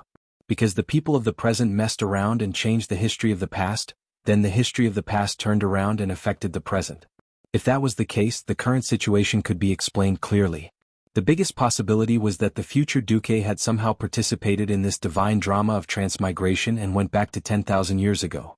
Then, under the premise of ensuring that the Burning Legion would still be defeated in Scram, he did something that caused Tyrann's wrath. This caused Tyrant, who saw the present Duque for the first time in 15 years at the Dark Portal, to be extremely sensitive and excited. Alright. Since he was acting cool, he had to act till the end even if he cried and knelt. In that case, would he have to pay for the sins that he had done in the future? If Duque was a true saint, perhaps Duque would admit to it now. But who was Duque? That cheap university animal down to his bones. Never heard of him? Confess and you'll be imprisoned forever. Resist and you'll go home for the new year. Confess what? I haven't done anything yet. I won't confess even if I'm beaten to death. Not only did he not confess, Duque even used Alonso's Fail's moral integrity. His face was filled with a peaceful light. This time, Malfurion and the other guards were all relieved. A filthy demon would not have such holy power. However, Tyrant was even more certain that Duque had a mysterious connection with the him in the memories. All of this had been suppressed. However, looking at Tyrant's flushed face, Malfurion felt his heart throb again. Even if he did not want to admit it, he had to recognize that this was caused by faint envy and jealousy. Because he knew that this beautiful elf before him had always been the one he loved deeply. But because of that incident, she had never truly accepted his love for the next 10,000 years. Chapter 891. As Tyrant's assistant, Melon had always been the most loyal to her boss. But at this moment she was also dumbfounded. If it were translated into Duze's words, her current feeling would be, F***ck. What a load of information. Was the circle of nobles really messed up for 10,000 years? Wasn't that so? In the thousands of years before the War of the Ancients, outsiders believed that Tyrant would definitely choose one of the Stormrage brothers. Who knew that after the War of the Ancients, whether it was Tyrant or the Stormrage brothers, that matter was taboo and refused to talk about it. After that, Tyrant started to distance herself from the two brothers. After all, the two of them didn't need to report to enter the Moon Maiden Temple. In any case, Melon's expression was written all over her face. I'm also helpless. However, there seemed to be new developments in this love triangle that had been going on for 10,000 years. Could it be that the one rumored to have ruined their relationship was the ancestor of this seemingly powerful alliance commander? Night elves were a very closed-off society. Although there were more than 1 million night elves after 10,000 years, what kind of gossip hadn't spread? It wasn't just Melon. Even the seemingly loyal temple guards secretly pricked up their ears. Their gossipy souls were raging. Tyrant's almond-shaped eyes swept the surroundings. Immediately, every archer and huntress lowered their gazes, not daring to meet her eyes. Tyrant bowed deeply. My apologies, Sir Marcus. Because of a misunderstanding you were startled. As the leader of the Night Elves, I was lacking in manners. If you think you need any compensation, feel free to mention it. Leaning over was the most alluring angle for a woman. Due to gravity, the allure would be magnified infinitely. Fortunately, Duke had seen a lot of Mount Hyjal archery. After all, the 3 Windrunner sisters were female rangers, and 2.5 of them were already in their stomachs. At least he had developed some immunity, or else the old Duke would not have dared to look over. At this moment, the gentlemanly Duque displayed his acting skills. He smiled confidently and said, Lord Yufeng's words are too heavy. Since it's a misunderstanding, there's no need to offend him. With the Burning Legion before us, shouldn't we put aside our differences and work together? That's why I'm here. Duque's generosity made many night elves secretly heave a sigh of relief. Duque's next words raised his image infinitely. If there is any compensation that must be made, I hope that you can forgive the tribe for accidentally killing the demigod Cenarius. After all, it was a demon's plot. As soon as he said that, the hearts of every night elf present seemed to be grabbed by 2 invisible hands and torn into 2. Even if Tyrant had said that Cenarius was not truly dead. But when the enemy was right in front of them, the Beastmen race had killed one of their powerhouses. It would be strange if they weren't angry. Many elves were so excited that they almost raised their weapons again. Tyrande stretched out her hand to stop her subordinates from moving. Tyrande raised her head and lifted her delicate chin slightly. Her eyes were filled with a complicated light. I've seen your student, Ronan. If his description is correct, the human-dominated alliance and beast-dominated tribe were mortal enemies before this, right? That's right. Duque admitted frankly. Ever since the Dark Portal opened 15 years ago, the tribe invaded the southernmost eastern kingdom, Stormwind, which is also my homeland. The alliance and the tribe have never truly reconciled. Under the brutal Beastmen's campaign of burning villages and massacring cities, no less than 5 million human compatriots had died at the hands of the Beastmen. It's not an exaggeration to say that the alliance and the tribe have a blood feud. Then Duke changed the topic. In fact, from the past until now there have been 4 great chiefs in the tribe. The first 3, Blackhand, Orgrim and Nizol, all died in front of me. Even if I wasn't the mastermind, they all died because of me. If not for the solemn atmosphere, some of the night elf beauties might have burst out laughing. This scene was too strange and out of place. A leader of the alliance who killed 3 chiefs and had a blood feud with them was actually pleading for the enemy? However, Tyrande and Malfurion couldn't help but puff out their chests and suck in their stomachs in awe. They were waiting for Duque's answer. It might sound contradictory, doesn't it? But be it the alliance or the tribe, no matter which side wins in the end, it's just a change in the ruling race of planet Azeroth. But if the Burning Legion wins, then planet Azeroth will be completely destroyed. Duque's words were sonorous and resolute. This was the relationship between a small contradiction and the biggest contradiction. In the face of a planet's survival, the deaths of millions of people in the past 15 years were just a small contradiction not worth mentioning. What was the big picture? This was the big picture. Duque's words made Tyrande feel ashamed. Just 2 weeks ago, she had been delusional enough to think that she could fight against the Burning Legion led by the Archaerans alone. Compared to Duque's resolution to join forces with his mortal enemy for the big picture, her previous thoughts were so insignificant. At this moment, Malfurion placed a hand on the triple-carved pauldrons on Tyrande's left shoulder and said in a low voice, "Even humans have such resolution. We night elves can't be too petty. Moreover, after the last battle, we've spent 9,000 years and still haven't completely healed the damage to the earth." The damage to the earth. This was the greatest pain in the hearts of the night elves who mainly believed in the teachings of the druids. Tyrande nodded hard and strode towards Duque with her head held high. She extended her hand. "I heard that you humans treat handshakes as a symbol of friendship and unity. In that case, I think that in this huge crisis, we night elves, the alliance and even the tribe should work together." Yes. Duque shook Tyrande's hand firmly. This was a historic handshake. In the eyes of future historians, this was also a handshake that signaled the night elves joining the alliance.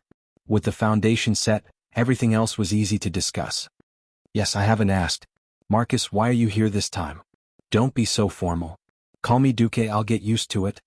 My surname is actually Du, not Ma." Then Duque roughly explained the situation of the Burning Legion that he knew and finally pointed out his goal. "You're saying that the Death Knight Arthas, the strongest lackey of the Calamity army who killed his father, destroyed 4 kingdoms and half of Lordaeron, came to Kalimdor alone."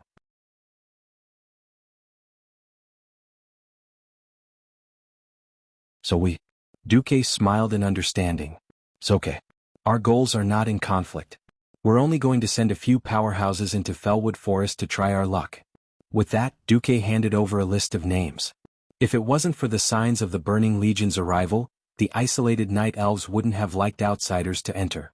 Since they had a common enemy in the Burning Legion, it wouldn't be a big deal to let a few humans and elves enter Felwood Forest, excluding the prominent backgrounds of the people on the list. Tyrande heaved a sigh of relief. "Then it shouldn't be a problem. With just a few of you, aren't you worried that you won't be able to deal with that cruel villain Arthas?" Duque's eyes flashed. "You should be worried that he won't meet us."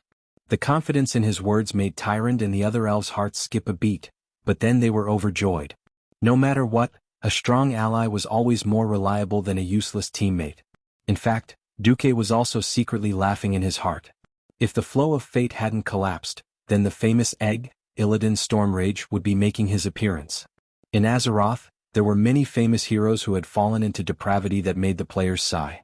Perhaps they all came from a good background, or they could have been heroes or saviors, but due to fate they fell into the dark side. The former paladin Prince Arthas was the same.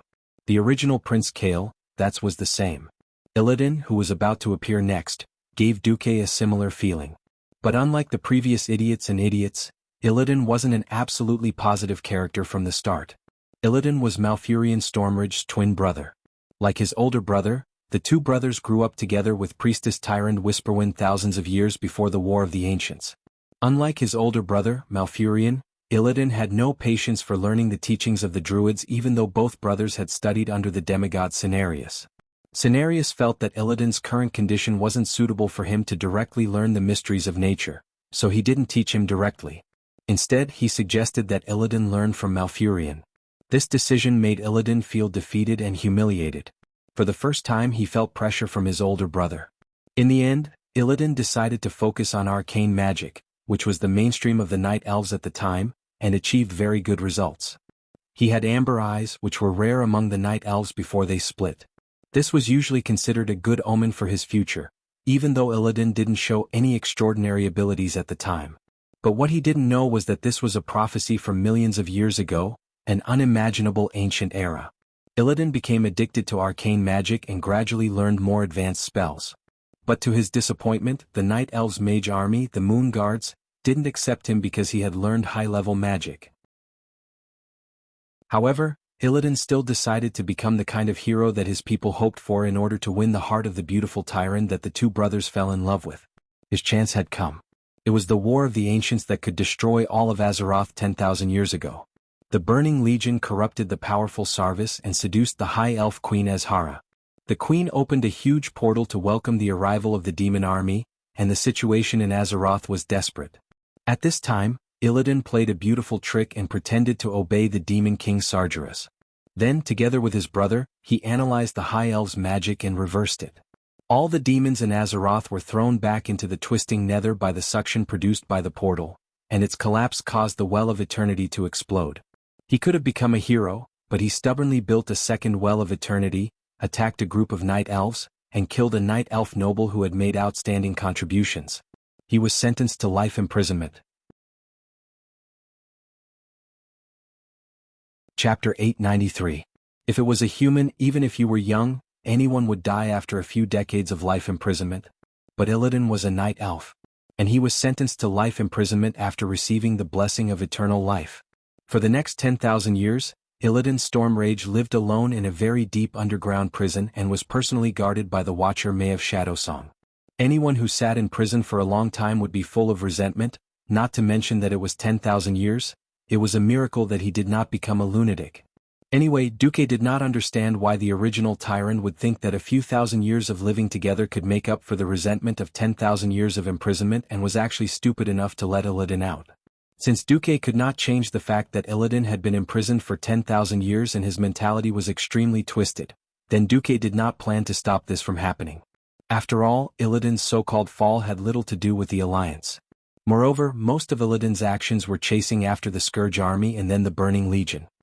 He seemed to have even dug up the ancestral graves of the Draenei, but what did this have to do with the current alliance? Moreover, since ancient times, the ones who killed the most people in history were traitors. Illidan was very active in killing the Burning Legion. He was even more aggressive than the Vanguard. Didn't they see that in the end, due to the trend of the times, even the Alliance accepted warlocks who used demonic powers, Death Knights and Demon Hunters? If Duke killed Illidan before he could master his demonic powers and become a demon hunter, Tyrande and Malfurion would not be able to do anything about it. The loss of a demon hunter in the future would be enough to make Duke's head hurt. Moreover, if Illidan did not become dark, how would Duque have the chance to go to the Black Temple to farm Twin Blades of Azeroth? Thinking back to when the pure and innocent Duque was the leader, he had a lucky hand. This Twin Blades of Azeroth, commonly known as the Egg Knife, was so common that all thieves and warriors in the team had one. In the end, no one wanted it and even a mage like him had one. Afterwards, Duque would go to Ironforge, the place with the most players. Whenever he saw a poor thief, he would go up to them and place the godly weapon in the trade window. The titanium alloy dog eyes of those poor black thieves of dazzling flower. Bah. Bitch. You're a mage, yet you're trying to steal a thief's equipment. He could still remember the scolding in the local channel, and then after Duque typed, the whole world went dead silent. That's how popular my team is. Even mages could pick up an egg blade to play with. If you want an egg cleaver and are skilled enough, PM me. In the next instant, Duque's private chat was flooded with messages. Under the temptation of the divine artifact, even the main thieves of the Deadwater Guild, the archenemy of the Duque Guild, came to lick their boots. That was awesome. Cough cough. You've gone off topic. In any case, Duque had basically achieved his goal of coming here this time, which was to make himself known. Then Tyrant asked, I wonder how many troops the Alliance can send to resist the Burning Legion? Duque raised his hands and put up 10 fingers. I heard that the mountain path up Mount Hygel is narrow, so I only plan to send 50,000 mechanized mountain divisions to help defend the mountain. Also, 80,000 troops will cut off the Archeron's retreat after they enter Mount Hygel to prevent more demons from the Burning Legion from coming up the mountain. Tyron nodded. She was very satisfied with this number. Although she didn't understand what mechanized mountain divisions were, 130,000 troops was exactly what the Night Elves wanted. An immortal race was most likely not a race with strong fertility. The Night Elves did have millions of people, but they were spread across many regions. From the Feathermoon Fortress on Sodder Island in the southwest of the continent, to the vast Grey Valley, Fellwood Forest, Mount Hygel, and Teldrassil Island across the sea. Even though the Night Elves were said to be all soldiers, the number of elites that could actually gather on Mount Hygel was only about 300,000. After all, it was the famous Burning Legion. It would be great if the Alliance and the Horde could share the losses. Then Duque, Ilun told me that the Burning Legion's vanguard will land in Azhara in about a week. I hope to see the Alliance's army then. Duque bowed. In fact, our troops have already started to land in Azhara.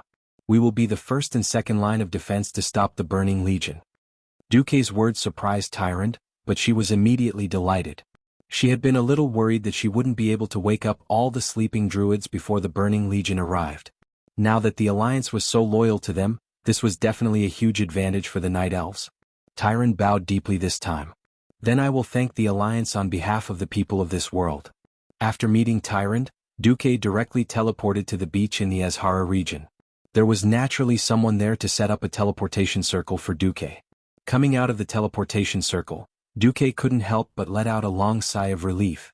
Fortunately, the world barrier of this world was still very strong against demons.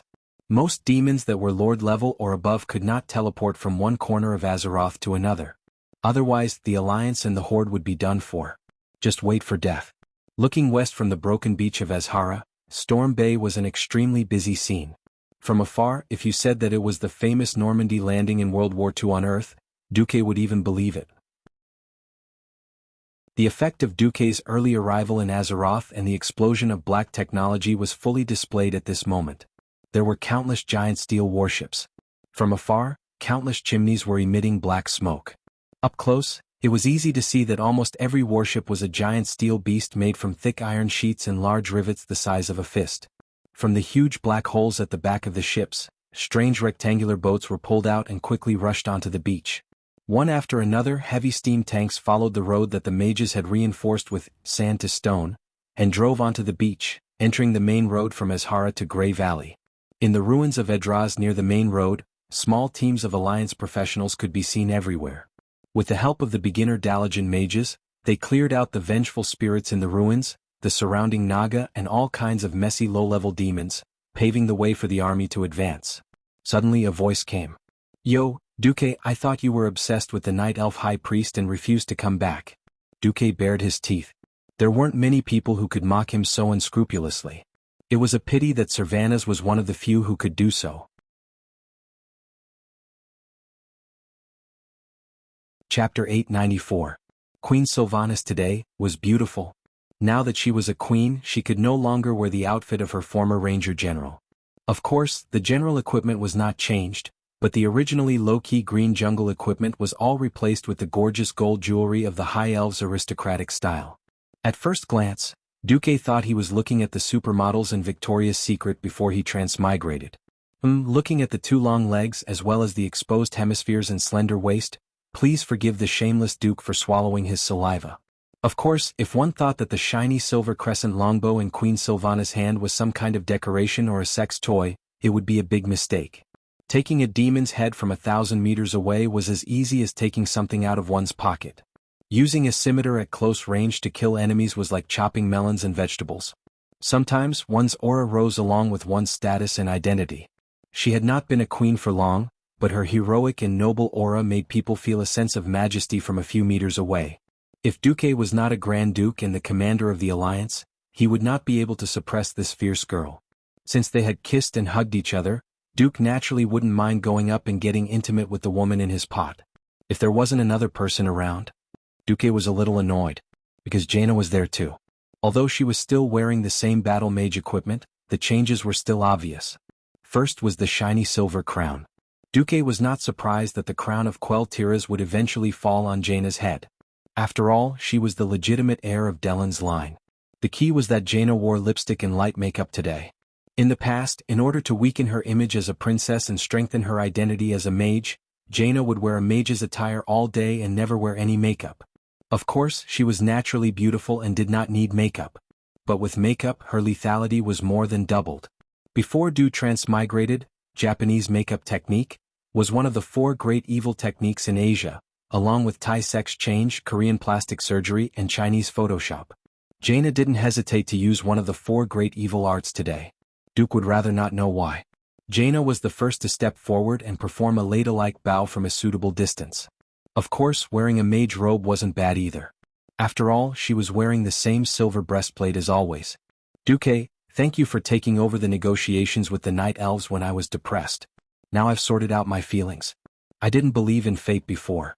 There were some things that I thought would never come to me, and I had already given up on fighting for them. But since it's the will of the goddess of destiny, I have to fight for it no matter what. You're welcome. Duque tried to avoid the topic.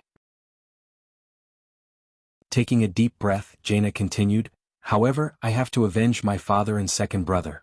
Before that, I will not hold a formal enthronement ceremony. If I'm lucky enough to kill Archimonde, then I hope that you, Duque, will do me the honor of attending my enthronement ceremony. At this point, Jaina glanced at Sylvanas, intentionally or unintentionally. I hope that you can give me the same opportunity as His Majesty Menethil and His Majesty Windrunner. On the surface, Jaina was talking about the royal family of Quell Tiras, but in reality her attitude made Duque's teeth hurt. Beside him, Queen Sylvanas smiled without saying a word, which made Duque a little scared. Fortunately, the arrival of Turalian and the others diluted the awkwardness. Looking at the lineup, Duque couldn't help but smile. Turalian with Quell Zarum, Mograine with Ashbringer, Bulang Bronzebeard, Seaton Dathrahan, Sylvanas, Lillis, Riadaline, Jaina, Ronan, Prince Kale, and 2 Master Astromancers. If he, Duque and Tyrant were added, it would be an all-star team of 15. It was precisely because he was worried that the Burning Legion would cause trouble that Duque had mobilized almost all the Alliance's powerhouses that he could. On the Eastern Kingdom's side, there were only people like Magni, Cudrin, Abendis and the injured Lothar. Queen Sylvanas glanced at the countless steel beasts on the beach and suddenly sighed, if not for the fact that guns and cannons are ineffective against demons, I would have thought that bows and swords have already left the stage of history. Duque was a little embarrassed and Bulang was a little naggy. Duque still said, different regions have different ways of fighting. Before the Burning Legion enters Mount Hyjal, we mainly focus on a war of attrition. My intelligence shows that Archimonde is constantly summoning demons. I have to remind you not to be afraid. Although Archimonde can summon demons infinitely in theory, Azeroth's protective spell formation is still in effect. So, the number of demon soldiers he can receive every day is limited. There were no idiots here. Jaina's eyes flashed. In other words, as long as we eliminate the demons faster, we can suppress the Burning Legion? Yes. As long as Archimonde starts to enter Mount Hyjal, he will be affected by the spell formation set up by the Night Elves and Dragons, and it will be almost impossible to summon new demons to Azeroth. In order to deal with him, we must first completely separate him from his subordinates. Duque made a cutting motion with his hand. Understood. The purpose of the Alliance army is to exhaust those low-level and mid-level demons. Bulang Bronzebeard understood immediately. Yes, the line of defense of Azeroth will be left to you dwarves, as well as a mixed team of Dalajan and Blood Elf mages. Duque raised his head. This line of defense will be handled by Bulang, Ronan and Kale, Bulang and the other 2 nodded in unison. Duque then pointed to the east of Grey Valley. The Night Elves have already abandoned this place because they suffered heavy losses in the previous conflict with the Horde. Sylvanas, I'll leave this place to your rangers. Leave it to me. Queen Sylvanas proudly straightened her back. Duque emphasized, Listen, at this stage the demons can't be completely killed. So my instruction to you is, preserve the land and lose the people, and lose both the people and the land. Preserve the people and lose the land, and the people and the land will be protected. Don't stubbornly resist. If the situation is not good, retreat according to the predetermined route. Understood. They answered together. The rest of you follow me to Mount Hygel to set up the line of defense. At this point, Duque paused, but before that, the few of you will first follow me to a place. In a huge underground cave in Grey Valley, as if guided by fate, Tyron turned her head in an instant and found an ancient cellar. Even though the entrance had been concealed by nature magic, it was only to deceive outsiders. Tyron immediately realized where she was, the place where Illidan was imprisoned. Chapter 895. How could Malfurion not know what Tyron was thinking? He objected almost immediately, "No. This is not suitable. Tyrant. Illidan he." But before he could finish, Tyrant interrupted him, "We need a true powerhouse. Normal attacks can't hurt Archimonde at all." Malfurion's face turned green, but he couldn't find a reason to refuse. That's right. The one coming was the commander of the Burning Legion, Archimonde, the vanguard of the demons. The super demon leader who had destroyed countless planets by himself. He wasn't naive enough to think that Archimonde, one of the 3 leaders of the Burning Legion, could be killed by sheer numbers. If it was possible, there wouldn't be the terrifying legend of Archimonde beating the world. But the Night Elves didn't have many powerhouses who had entered the realm of heroes, so they could all be killed with a single slap. Malfurion was suddenly a little envious of the alliance. Just looking at that Duke Marcus, although he didn't make a move and was even showing weakness, Malfurion and Tyron could faintly feel that if he made a move, apart from the 2 of them, none of the Night Elves present would be able to survive. In ancient times, when the Night Elves and High Elves were still one family, super powerful mages like Duque who had the power to destroy an entire city were not uncommon. Savi's was like that, and so was Queen Azhara. But the strong wouldn't find weak teammates to help. From the list of people that Duque had voluntarily provided to kill Arthas, it was easy to deduce that the alliance definitely had many top powerhouses. Malfurion still wanted to object. "Tyrant?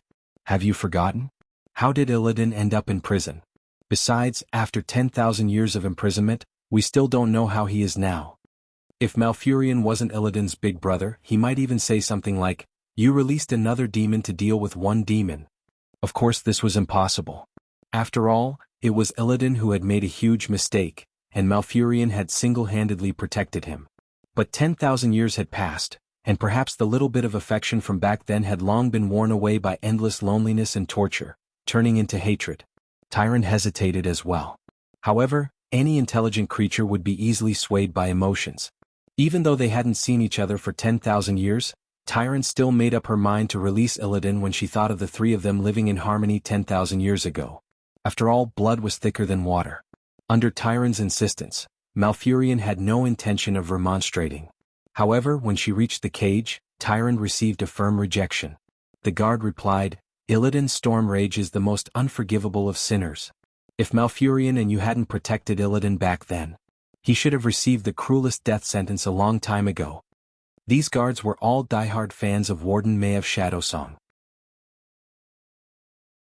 It just so happened that Maev had temporarily left to provide support due to another prison being attacked by demons. Tyron was furious. "I, the High Priest of the Moon Goddess, Tyron Whisperwind, am the true leader of the Night Elves. I order you to open the prison and release Illidan's storm rage." "Forgive me for not being able to comply," the leader of the guards replied. However, the words of one of the guards behind her completely ignited Tyron's anger. This sentence was spoken in the ancient language of the High Elves. Of course, the words were even more vicious and bitter. Elegantly translated, this sentence was, "You still pretended to be so holy after coming back from the demons? Now you finally can't help but want to take your lover back?" This was no longer a matter of being overwhelmed by anger. After Queen Azhara's group of High Elves fell and were cast into the deep sea, the Night Elves experienced 2 more upheavals before they formed the religious kingdom of Elun that was centered around nature. The first time was when the remnants of the High Elves led by Dethrima were exiled and renamed the High Elves. The second time was when the Druids, with Malfurion as the core, announced their neutrality and gave up their political rights. However, they formed the Cenarian Circle, an interracial organization that worshipped nature. Thus, Tyrant, who originally wouldn't start a massacre, gave the order, Kill. Kill until blood flowed like a river. Kill until heads rolled. Finally. She even had her subordinates carve the reason for the massacre on the wall as an explanation to Maev's shadow song. In a sense, it was also to help Illidan, who was about to be released. Was there really nothing wrong with being imprisoned for 10,000 years by a guard who hated him? Who would believe that? When he opened the prison door and saw Illidan Stormrage, who was bare-chested and muscular but had his eyes covered, Malfurion still felt that something was wrong. His little brother was too calm. The saying that love begets hate, and hate begets love wasn't without reason. Only when one cared would there be emotional fluctuations. If a few of their own died, they might not be able to take it. But if 10,000 ants died in a faraway land, who would feel anything? The moment Malfurion saw Illidan, he felt that something was wrong. However, Tyrande, who he loved deeply, had advocated for Illidan, so he could only silently watch as Tyrande told him about the Burning Legion. The leader of the Burning Legion, Archimonde, is about to destroy Mount Hyjal, the World Tree, and devour the Well of Eternity. Illidan, our people need your strength to once again resist the Burning Legion. Tyrande spoke passionately, but Malfurion's heart sank. If Duque was here, he would definitely scoff. However, this couldn't be blamed on Tyrande. All priests were extremely devout idealists. This was the complete opposite of a materialist like Duque, who had been educated by the Celestial Empire. However, idealists had a very magical ability. They would believe in things that others wouldn't. For example, Tyrande actually believed that Illidan was still thinking about their 10,000 years of love, and wasn't affected by the recent 10,000 years of suffering. That was why, even though Duque knew that Tyrande wanted to save Illidan, he definitely wouldn't get involved. Firstly, this was the internal affairs of the Night Elves. Secondly, he was afraid that if he saw Tyrande acting so emotionally, he wouldn't be able to help but slap her a few times. Tyrande, you can bathe in moonlight every night. Have you ever experienced the feeling of complete darkness? Aye. Tyrande's persuasion stopped abruptly. Tyrande, have you tried to contact Elune? You can't communicate with any living beings, and you can only spend a month in silence? Illidan. That. At this moment, Malfurion stepped forward. Illidan, Illidan suddenly raised his hand and stopped his elder brother. He stated his condition. I can agree to participate in the battle against the Burning Legion, but not for the Night Elves. I will fight for you alone, Tyrande. Chapter 896. A knight who protected the princess. That sounded good, didn't it? Unfortunately, Tyrande was destined to be unable to return this feeling. In the world of love, she had already sentenced Illidan to death. Illidan, who had rebelled, could not become the partner of someone who believed in nature and the way of Elune. Biting her lower lip, Tyrande's breathing quickened. She knew that as long as she gave a hint, a powerful hero would become a fighting force for the Night Elves. Could she do it? Malfurion, who also adored her, was watching from the side. She could only remain silent. Silence was her answer. She hoped to have Illidan as a fighting force, but she did not want to make any promises on personal matters. Illidan smiled. He stretched his muscles and then walked to the room that stored his unique weapon not far away. He took out the famous Azanatha's dual blades from the future. There were two of these green crescent-shaped double-headed blades. Although their shapes were special, they were classified as one-handed swords. This set of legendary weapons originally belonged to the Burning Legion's Eridar Apocalypse Guard officer, Azanath. Before the cataclysm of the ancient war, Azanath was killed by an egg. Illidan stole Azanatha's weapons. 10,000 years later, Illidan could use them even better than the old owner of the blades. His greatest characteristic was his insane attack speed. When he activated the special effect of his greatsword, he was like a tornado. Even a thumb-thick piece of sashimi or an egg could be evenly sliced into hundreds of pieces in just a second. Not to mention the enemy. Holding a pair of dual blades of Azanath was like automatically learning lying corpse swordsmanship. With a gust of wind, all the enemies were lying on the ground. Regardless of whether Malfurion thought it was cool or not, if Duque was here, Illidan's action of crossing the blades behind his back would be super cool. Alright. What do you want me to do? I heard that the Burning Legion's vanguard is using a magic weapon called Ghoul Dan's Skull to pollute the Fellwood Forest. Malfurion and I are going to awaken more sleeping druids. Can I trouble you to purify the Fellwood Forest first? No problem. And so, Illidan led more than 100 archers and huntresses to the Fellwood Forest. The air of freedom didn't taste all that good. because what was echoing in the air above Fellwood Forest was a scent that he was incomparably familiar with 10,000 years ago, the scent of demons. The night elves around him could not understand Illidan's thoughts. They were simply following Tyron's orders and following Illidan. Weak, too weak, Illidan muttered to himself. Sir, what are you talking about? I'm talking about me, but I'm also talking about you guys. Ah. The huntress leader's face immediately turned red and she raised the spinning blade in her hand. I've been trained for 2,000 years, she babbled on, but Illidan wasn't listening. His thoughts had already returned to the ancient war 10,000 years ago. It was an era where demons danced wildly, and it was also an era where experts came forth in large numbers. The sky was filled with powerful dragons, but even the dragons that covered the sky were unable to resist the terrifying attack of the Burning Legion. As the ancient war gradually became more and more intense, the anger of the Burning Legion almost drove people to desperation. Even today, the new generation of night elves regarded the flying dragons as the most powerful existence, but they still continued to fall from the sky like dumplings. In that battle, Illidan desperately tried to stop the army that attacked Fort Raven. He constantly used mana burn, a terrifying skill that did not even let go of his allies. After burning all the mana in his body, those demons were just big targets. Illidan had always thought so.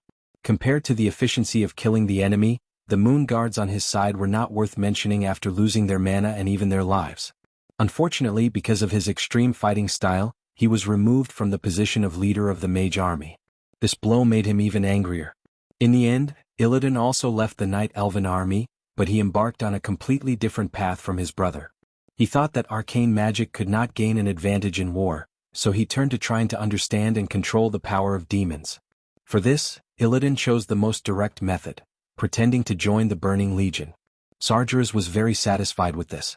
He personally injected a great amount of power into Illidan through the portal, but this also made Illidan realize a despairing fact.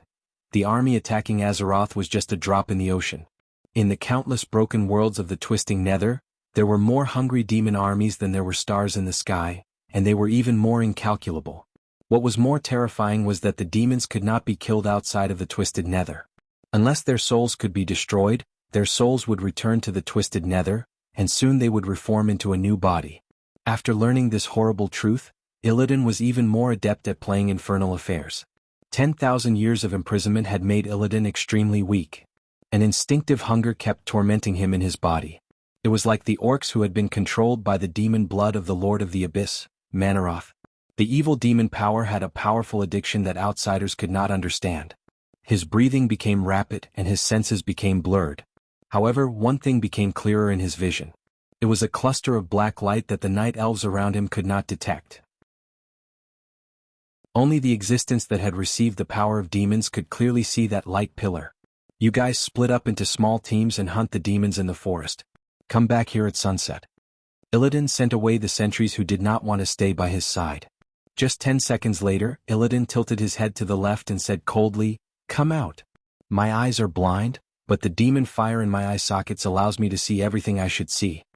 Yes, that was one of the consequences of playing infernal affairs 10,000 years ago. The demon king, Sargeras, personally destroyed his eyes. After burning all the muscles in his eye sockets and even exposing part of his skull, what appeared in his eye sockets were two wisps of evil energy. The power of the same origin could not be hidden from each other. A pale-haired death knight wearing black skeleton-heavy armor appeared from behind the tree. The giant rune sword in his hand was emitting an unparalleled evil aura. It made Illidan subconsciously raise the twin blades of Azeroth in his hand. Yes, go. Illidan shouted. Death Knight Arthas Menethil, the king of Lordaeron across the endless sea, the most loyal servant of the Lich King.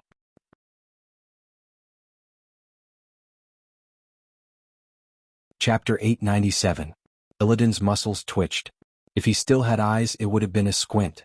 Before I kill you, you better tell me why you're here. Off. The air seemed to pass through Arthas's cold nostrils and escape to the outside world, but Illidan could sense the purity of the dark power in Arthas's body. Do you know what is corroding the Fellwood Forest? The skull of Ghoul, Dan. Illidan's lips curled into a mocking smile. Arthas was caught off guard, but he quickly reacted. You're right, but you're only half right. What do you mean? As if subconsciously, Illidan pointed the crescent blade in his right hand at the Death Knight's chest. It's the skull of Ghoul, Dan. But you can't imagine how powerful this divine artifact is. Illidan was silent. Arthas' voice was full of temptation. As long as you absorb the power inside with your talent, it's not impossible for you to become a demigod. Suddenly, a mocking smile appeared on Illidan's face again. If it's so powerful, why don't you use it yourself? Arthas spread his hands. Because I'm no longer alive. The dark power I use is born from the Burning Legion's dark powers, but it's different. To be precise, I use the power of death. Do you really think I'm asking about this? Illidan was already in a fighting stance. Arthas could only explain. My master, the Lich King, will be happy to see you steal this divine artifact from the hands of the demons. Ever since Archimonde descended, the scourge was taken over, and my master is not happy. He thinks it's necessary to teach those arrogant demons a small lesson. Of course, as subordinates of the Burning Legion, we can't do it ourselves. When Arthas said this, Illidan finally smiled. This explanation made Illidan finally happy. As someone who had once joined the Burning Legion, even if it was just an act, he knew more about the Burning Legion than most creatures in the world. Any large organization in the world would definitely have its own faction. Other than the core of the Burning Legion, which was the Eredar clan, which was also known as the Demon Clan in the eyes of the people of Azeroth, there were also the Dreadlord clan and the Abyssal Lord clan. It was not surprising that there was an additional Undead clan. Although none of them were good people, when it came to sincere cooperation, it was really laughable. From Tyrant's brief explanation, Illidan knew that the Scourge army had been fighting for their lives in Azeroth for more than 10 years. Then as soon as the Archaerans arrived, they were taken advantage of. Illidan readily accepted Arthas's explanation. Alright. I'll go to the Skull of Ghoul, Dan. Once I find out that you lied to me, even if I have to chase you to the ends of hell, I will let you taste the taste of pain. Just like that, the two men who stood at the peak of experts in this era separated from each other with their own little secrets. Arthas looked at the place where Illidan disappeared until she could no longer sense the evil night elf hero. She laughed coldly. Poor clown. Dance on the palm of His Majesty the Great Lich King. Originally this little story would have ended here.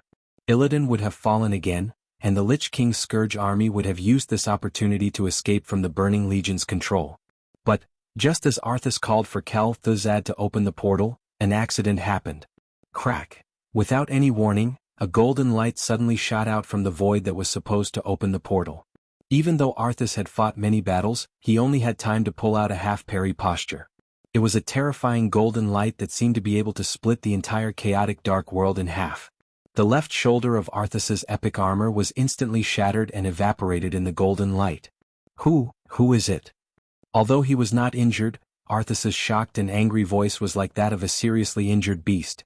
He had no idea who was sneaking up on him. Why would there be such a pure holy light user in the territory of the Night Elves who believed in the doctrine of nature? This was not some random paladin.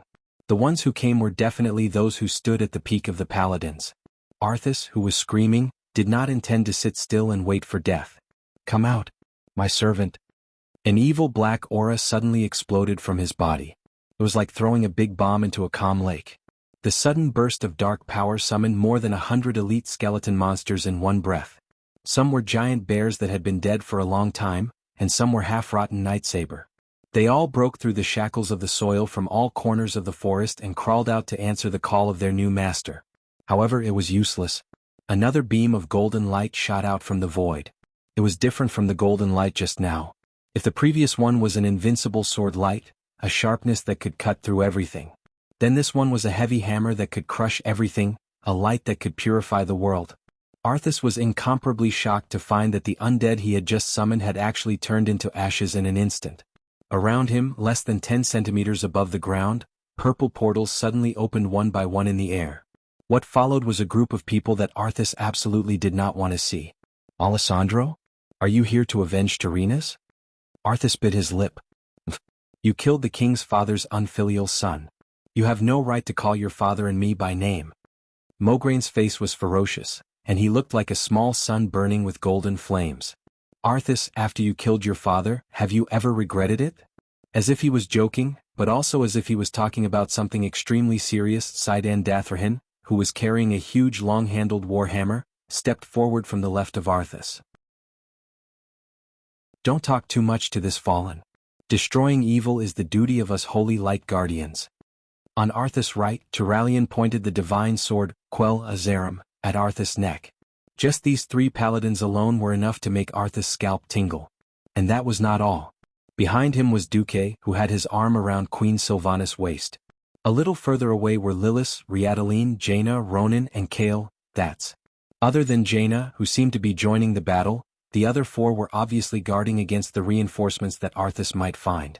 An inescapable net. No way out. No way out. Fear from the depths of his soul spread throughout Arthas' body.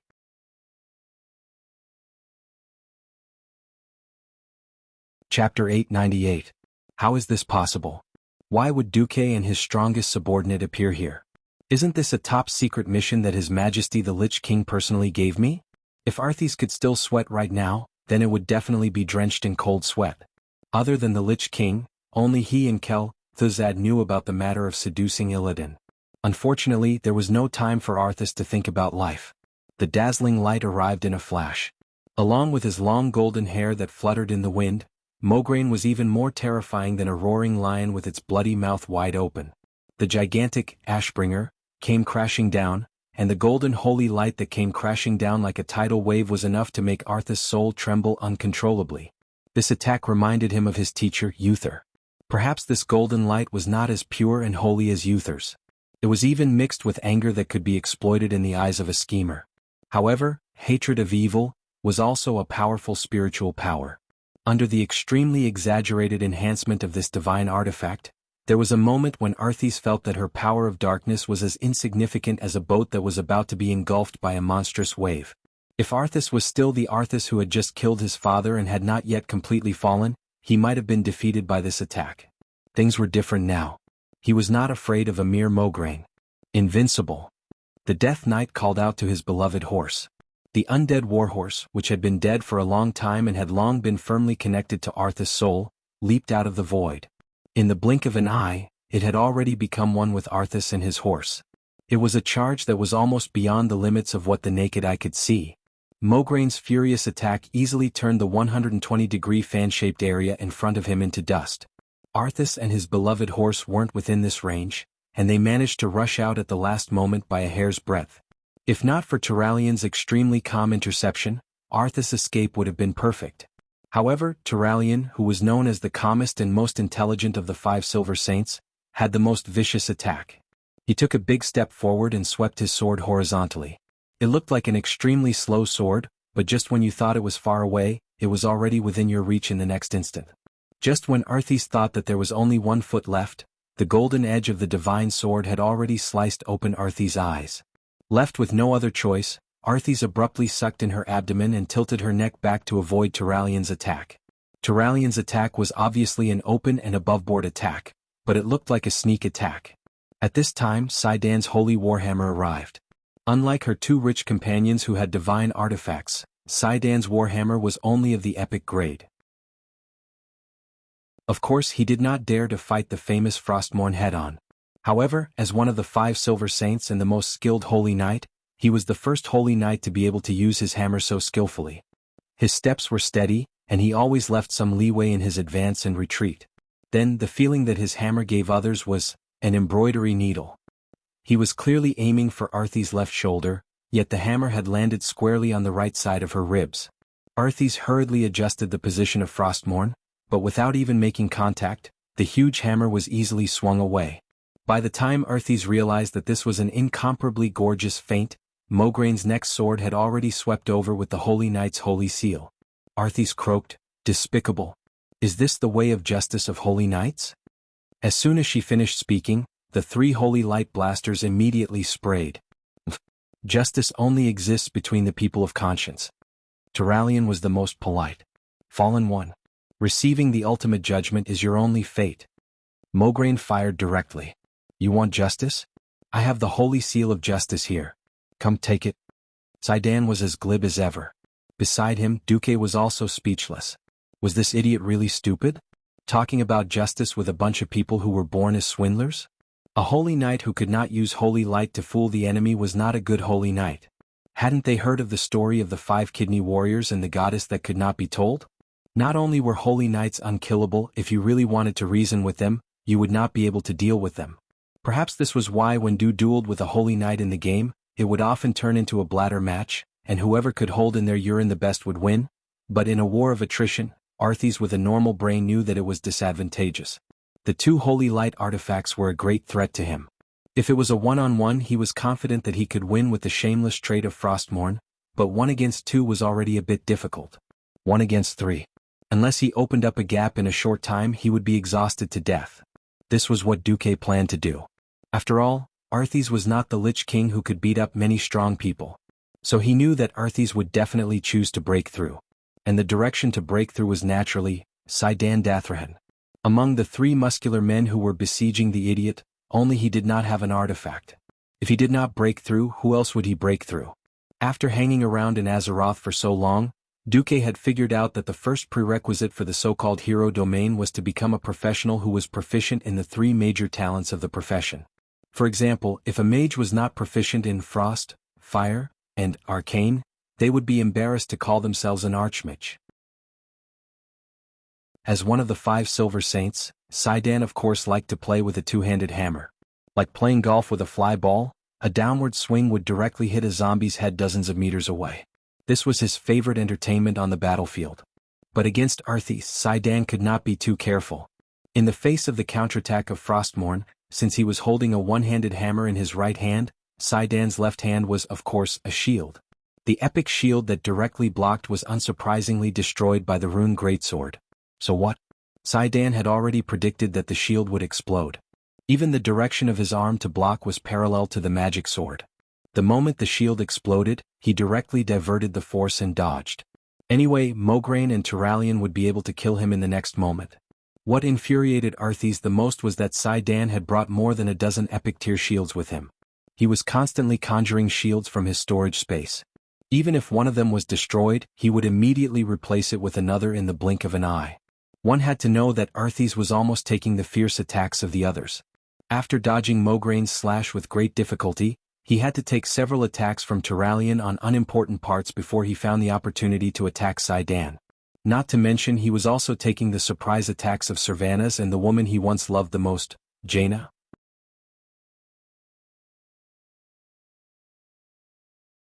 Chapter 899. It was no exaggeration to say that Arthas hated most of the top powerhouses of the Alliance. He killed his father and caused the blood of Rotterdam, Dalagen and Kuel Salis to flow for thousands of miles. Even if it was not a direct hatred, it was an indirect one. Hence, when Sylvanas drew her bow, she even bit her lips. Scarlet blood seeped from the corner of her mouth. Those who did not know better would think that she was injured. Injured? Yes. That was the psychological injury caused by the destruction of Queen She's favorite forest. Now, any high elf, a blood elf, would want to tear Arthas into pieces and feed him to the dogs. Of course, to Arthas there were so many people who hated him. The strength of the Calamity army, the number of people who hated him was equivalent to the number of people who hated him. He massacred at least 2 to 3 million people in Rotterdam and other places, then dug up their ancestral graves and let countless skeletons dance on them. This was not mockery, then what was? He was the main culprit, the main tank, who specialized in attracting aggro. He definitely had a stable hold on the aggro. What was interesting was that there was still one person in the world who could steadily attract the aggro of this main tank and boss. That person's name was naturally Duke Marcus. Arthas became powerful after the fall. Of course, it was because he was talented enough. The other main reason was that he was the one who had fallen, and not those idiotic bones that had lost their sense of self.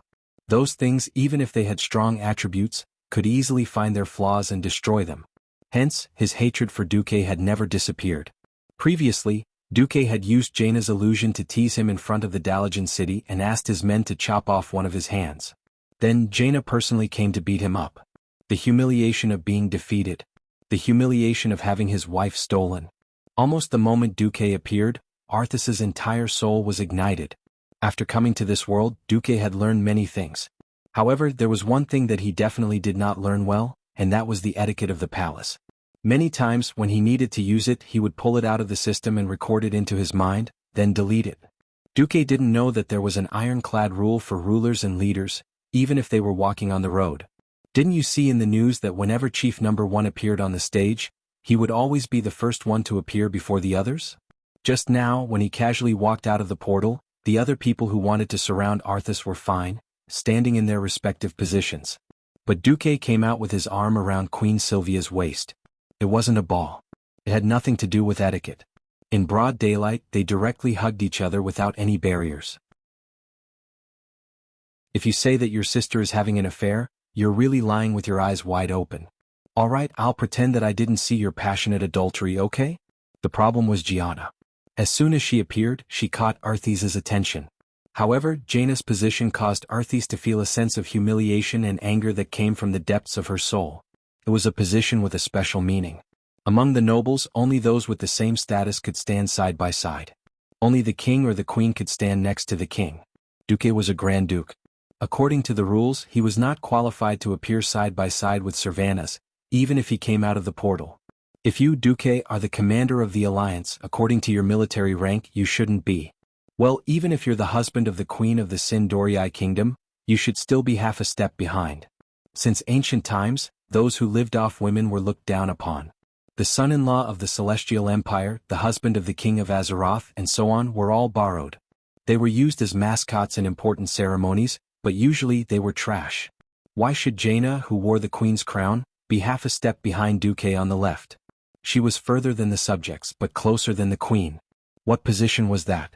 Please refer to the relationship between the former king of Kul Tiras, Dalen, and Jaina Goldsword.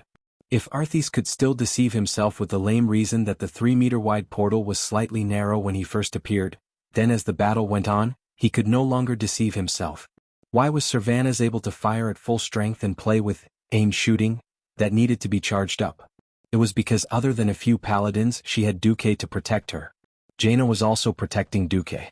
Sometimes she even intentionally or unintentionally blocked Arthes's death's grasp. Arthes always had a faint attachment to his childhood sweetheart. He even asked Kel'Thuzad if there was a way to turn Jaina into an undead while preserving her beauty. There were many answers. Death Banshee or Corpse Maiden could do it. Finding a chance to make Jaina's soul fall, then turning Jaina into the person of his dreams through an evil death ritual. Then he would rule Lordaeron forever. This was one of the few dreams that Arthes had other than licking the Lich King. Arthes had always been paying attention to Jaina. Many of the cult of the damned who were lurking among the humans kept leaking information to him. Ordinary believers were purely spiritual depravity. They did not have any evil power in their bodies, so the holy light could not detect them. He also knew that Jaina's engagement was broken off by Duque. This was undoubtedly a great humiliation to the female side.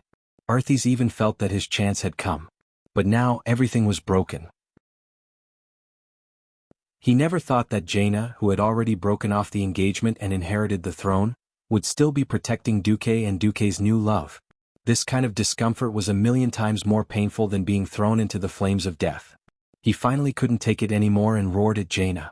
Labaliu, this sentence stunned almost everyone present. Then Jaina gritted her teeth and replied in an ancient language. Second Fool was unwilling to give up and asked again. In the end, Jaina added cruelly. Everyone felt as if someone had pressed Arthes's face against the ground and rubbed it a dozen times. His entire person was gloomy, like a dog that had lost its life. Suddenly, the dark power in Second Fool's body exploded. He used almost a quarter of the dark power in his body as a bomb and sent everyone flying with a violent explosion. But it was only to make space. It was not to escape nor to kill the enemy. In a sense, it was a waste of power. He was definitely the one who suffered a great loss. Everyone felt that something big had happened in the conversation just now because Arthes's face looked like he was about to collapse. Sidon, who was the most nosy of them all, asked Mograine directly, "What did His Majesty Proudmoore do just now? It feels more effective than us smashing Arthes 100 times. Mograine understood quite a bit, but he did not dare to say anything. Even if he understood, he would pretend not to. He stammered, "It seems to be ancient Arthe."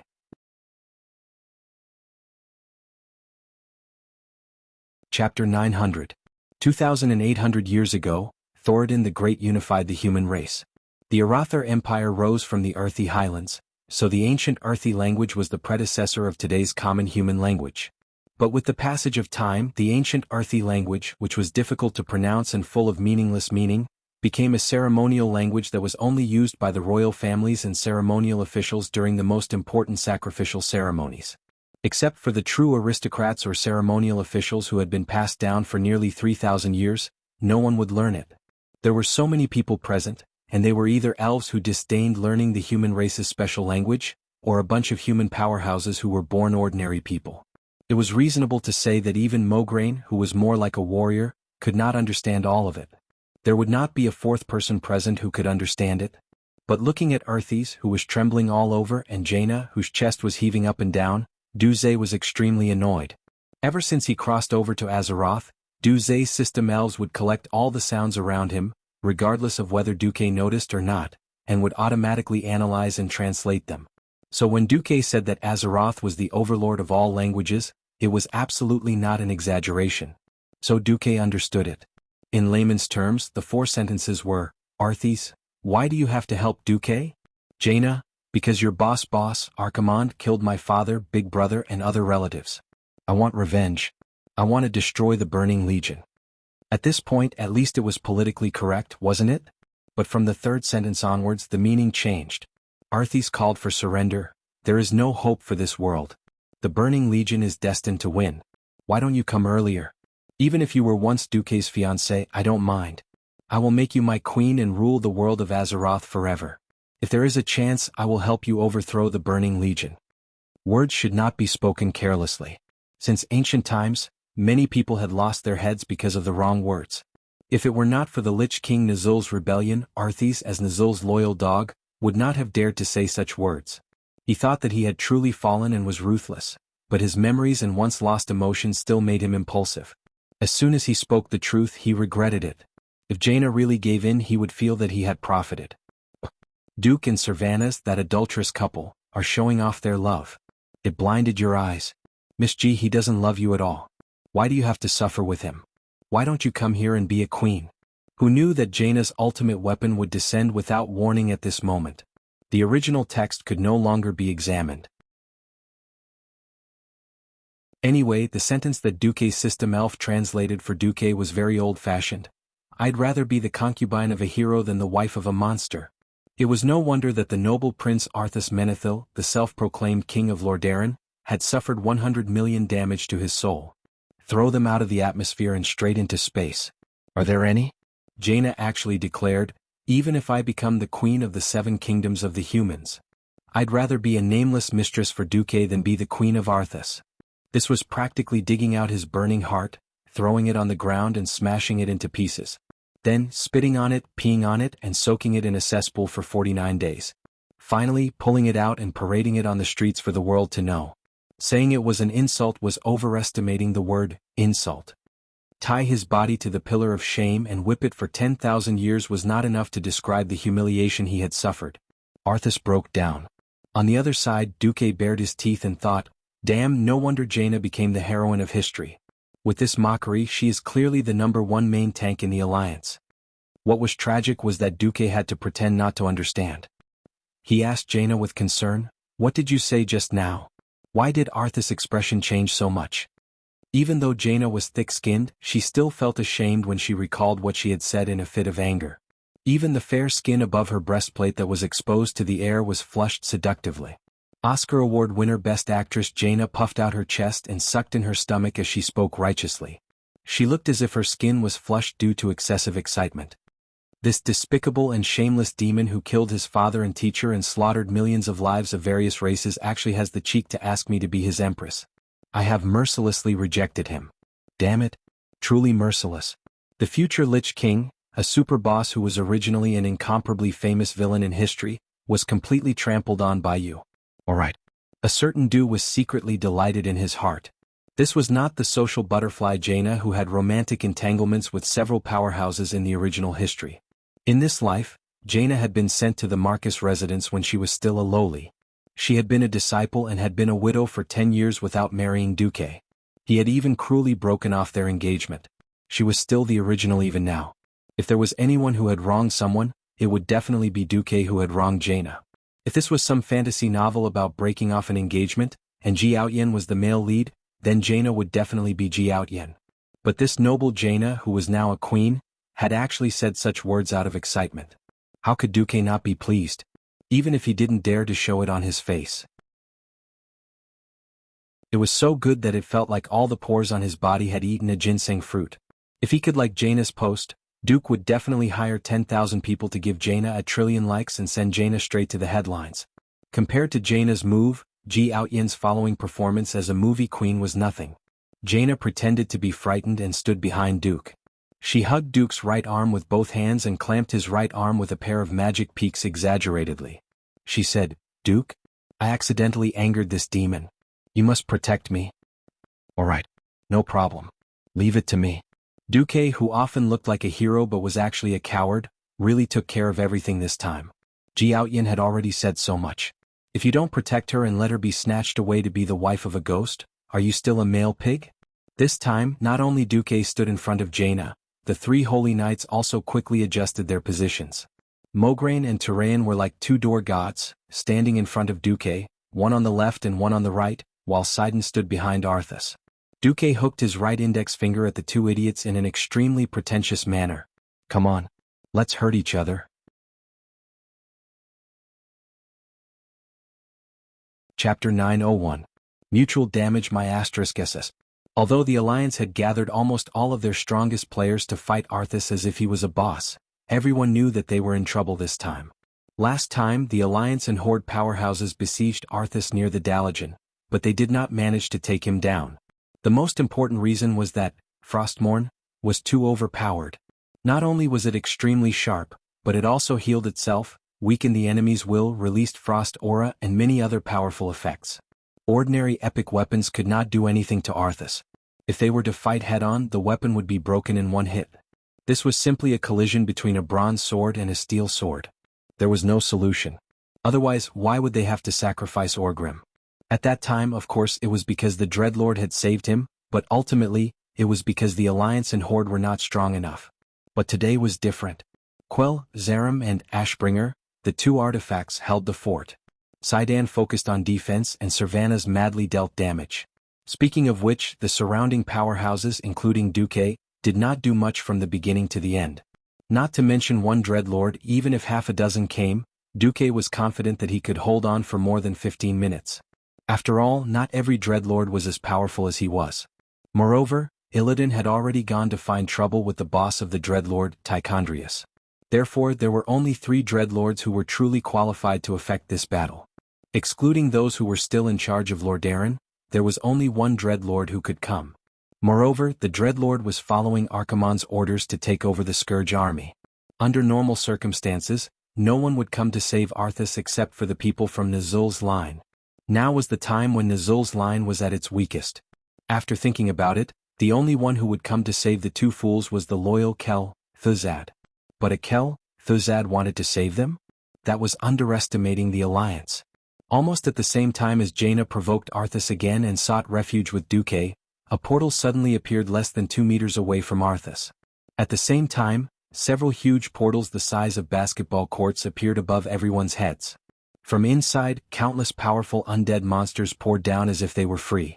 "Go," it was Kel Thuzad's voice. Arthas suddenly came to a realization. That's right. Everything was King provocation. It wasn't easy to catch him, and the Alliance couldn't wait for him to fight to the death with these musclemen. Arthas could not help but feel a surge of warmth in her heart. How ironic. Who would have thought that in the end, it wasn't the great Lich Anastrian who came to save him. Instead, it was Kel Thuzad, who he had single-handedly killed, who pulled him back at the crucial moment. "Hey. I didn't waste half of the Sunwell's power to resurrect you in vain." This was what Arthas thought. The experts on the periphery, who had been idling for a long time, immediately perked up. "Ha!" Riataline bellowed. The hammer and shield in her hand clashed, producing a crisp clanging sound. Even as a woman, her long experience in frontline battles made every move of hers filled with fierce pressure. Of course, she knew that she was not the main force of the assault force. In terms of long-range damage output, the nearby players completely outclassed her. Originally, Lilith pulling the bowstring 4 times in a second and firing 3 times each time was already very crazy. But compared to Ronan and Kale, who were in a human-shaped artillery formation, she was still very weak. Just as the 3 holy knights surrounded Arthas, the 2 Radiant Moon Archmages, who were second only to Breaking Dawn Archmages, quickly constructed a temporary medium-sized war magic formation. That's right, it was not a small one but a medium-sized one. Powerful magic stones that were enough to make an ordinary radiant moon archmage a lifetime's worth were inserted into the nodes of the magic formation as if they were free of charge, acting as the magic formation's auxiliary source of magic power. Almost at the same time that the elite undead monsters in the sky emerged from the teleportation portal, violent firepower shot up like countless fireworks from the ground, producing all kinds of strange sounds as they soared into the sky. It was two torrential magic rains that seemed to violate the laws of nature, falling from the ground to the sky. Ronin's arcane storm and Kale, that skyrocketing fire pillar, easily tore the terrifying monsters that these elite holy knights would need to spend a long time to deal with into pieces. The body parts that fell from the sky didn't even fall to the ground before they were blown up by the seemingly endless magic attacks, turning into even finer pieces. Of course, all of this was just a diversion. The focus was never on these elite undead monsters. Seeing that the cannon fodder couldn't interfere with the Alliance's hunting team, Arthas couldn't help but spit in his heart. He had to rely on himself. Unfortunately, just as he swung his sword fiercely at Mograine and Turalian, using the terrifying evil energy to form a sword ray to avoid them and was about to step into the teleportation portal, suddenly, there was a crisp explosion from the portal in front of him. It was like the sound of a glass mirror being smashed. In Arthas's ears, this was undoubtedly the sound of destruction. Using his elemental senses, he sensed who the culprit was. Following the direction of his senses, Arthas saw an unsurprising fellow, Duke Marcus. Even though Duque seemed to be just a bystander, in reality, Duque was the key to this hunt. Without Duque, Arthas could be rescued at any time. As soon as Duque made his move, he crushed the teleportation portal that could have allowed the second fool to escape from the tragedy. Traversing tens of thousands of miles of space, sensing the location he wanted to teleport to, and then eliminating the obstacles in the spatial passageway between the teleportation portals, or directly creating a spatial passageway to avoid all the spatial cracks. Was this something a mortal could do? Absolutely impossible. Before the magic civilization had gone through a few transformations in Azeroth and then flourished, the teleportation portal was the patent of the Radiant Moon Pharaoh and above. If one wanted to use it well, one had to be at least a Breaking Dawn. It wasn't that Duque's spatial magic was completely superior to Thuzad's, but that Duque had the advantage of being closer. At this time, it was already very impressive for human archers to be able to shoot 50 steps on flat ground. Any further and it would be useless. It was the same for magic. The further the distance, the more power was reduced. Thuzad, who was still in Lordaeron, wanted to cross space to save the second fool, but did he ask Duque? Duque didn't even need to spend a lot of effort to crush Thuzad's unstable teleportation portals. Arthas's entire body convulsed. He was angry. Not only was he angry at Duque for kicking him into a corner, he was also angry at Duque's actions.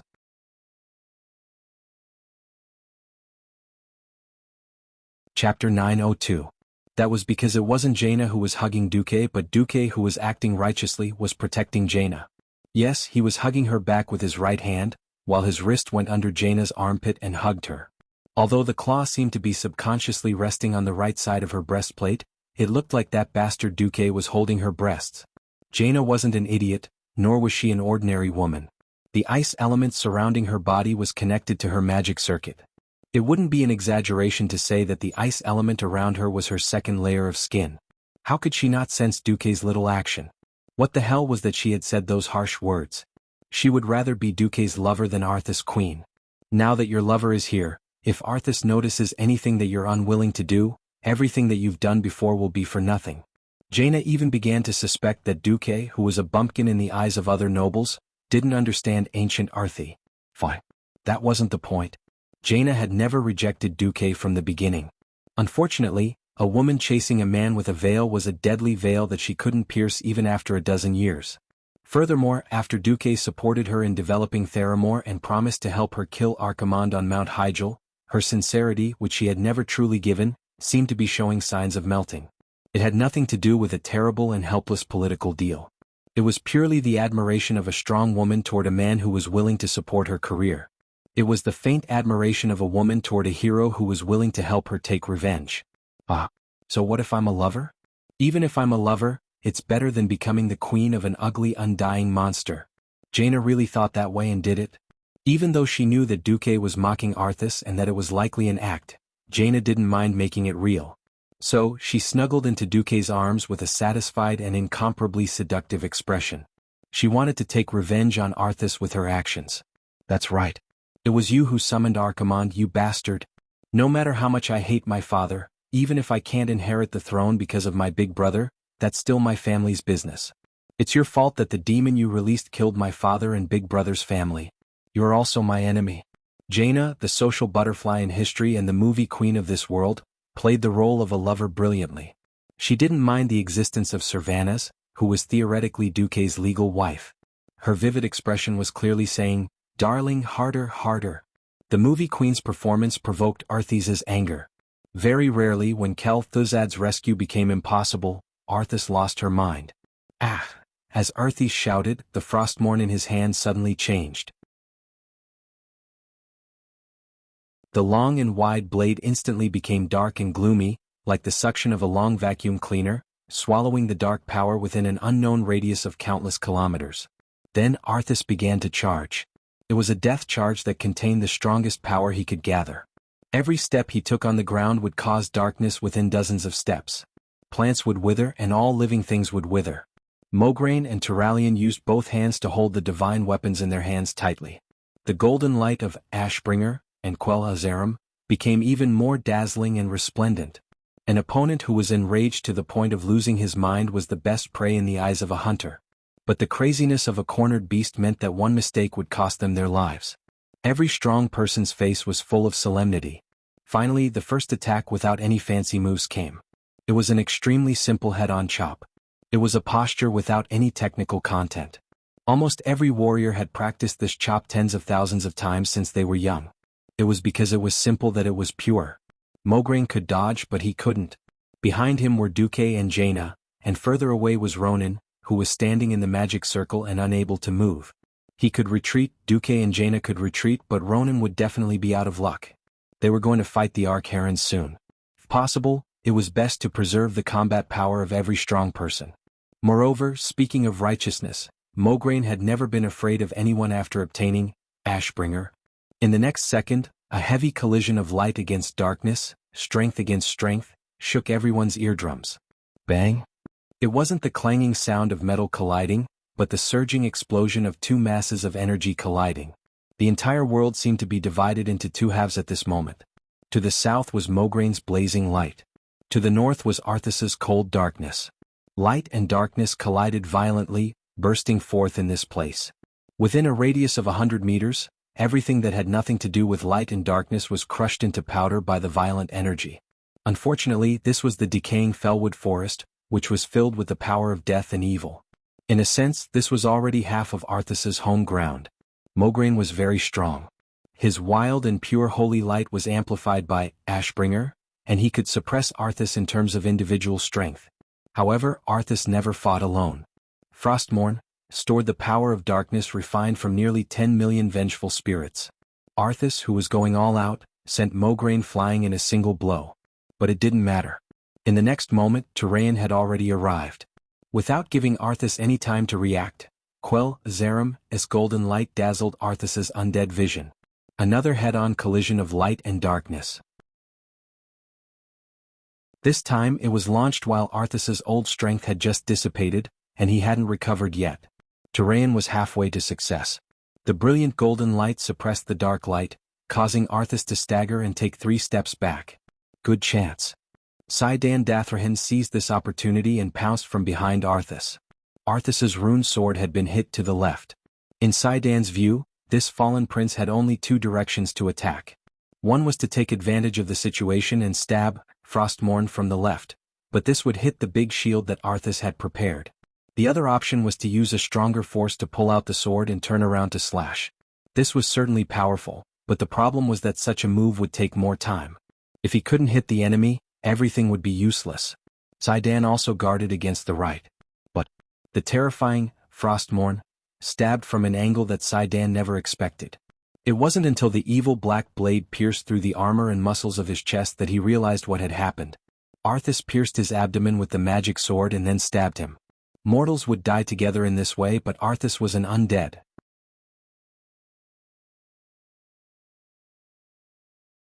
Chapter 903. If Saidan Dathrahan had not stepped into the realm of heroes, such a tricky and mysterious attack would have killed him. As one of the strongest warriors in the human camp, Seiden's speed and reflexes were undoubtedly beyond his prime. At 33 years old, he was in the prime of a man's life. Perhaps his speed and reflexes were not as good as when he had just become a paladin. After all, he was only 18 years old.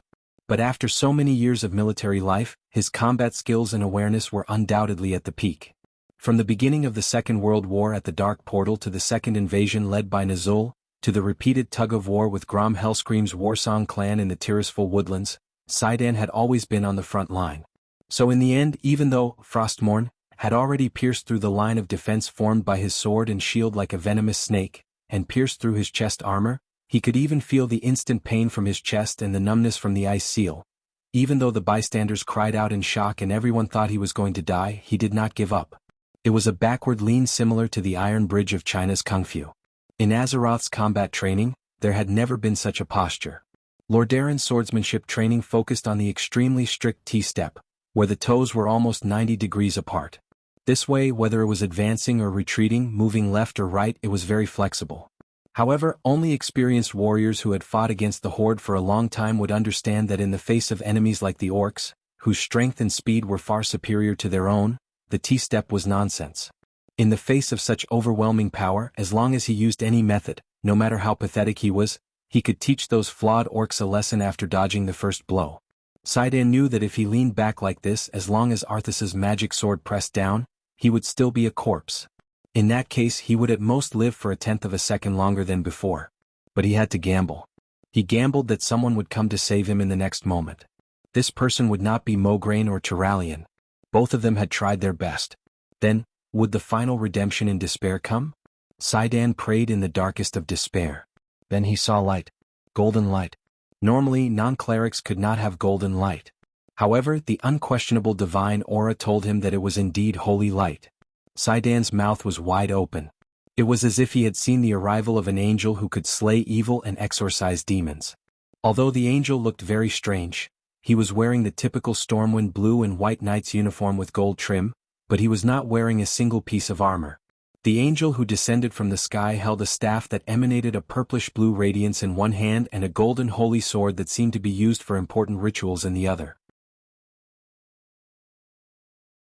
It was a sword that was extremely precise. That was also a sword that saved lives. Like the most dexterous tailor in the world, it accurately pierced Frostmourne's blade like a needle. If it was an ordinary epic-ranked longsword, it would be impossible to block or delay Arthas' demonic sword in the slightest. However, this sword exuded the same holy radiance as Quell, Zarum. Dang! A crisp sound tugged at everyone's heartstrings. A miracle had happened.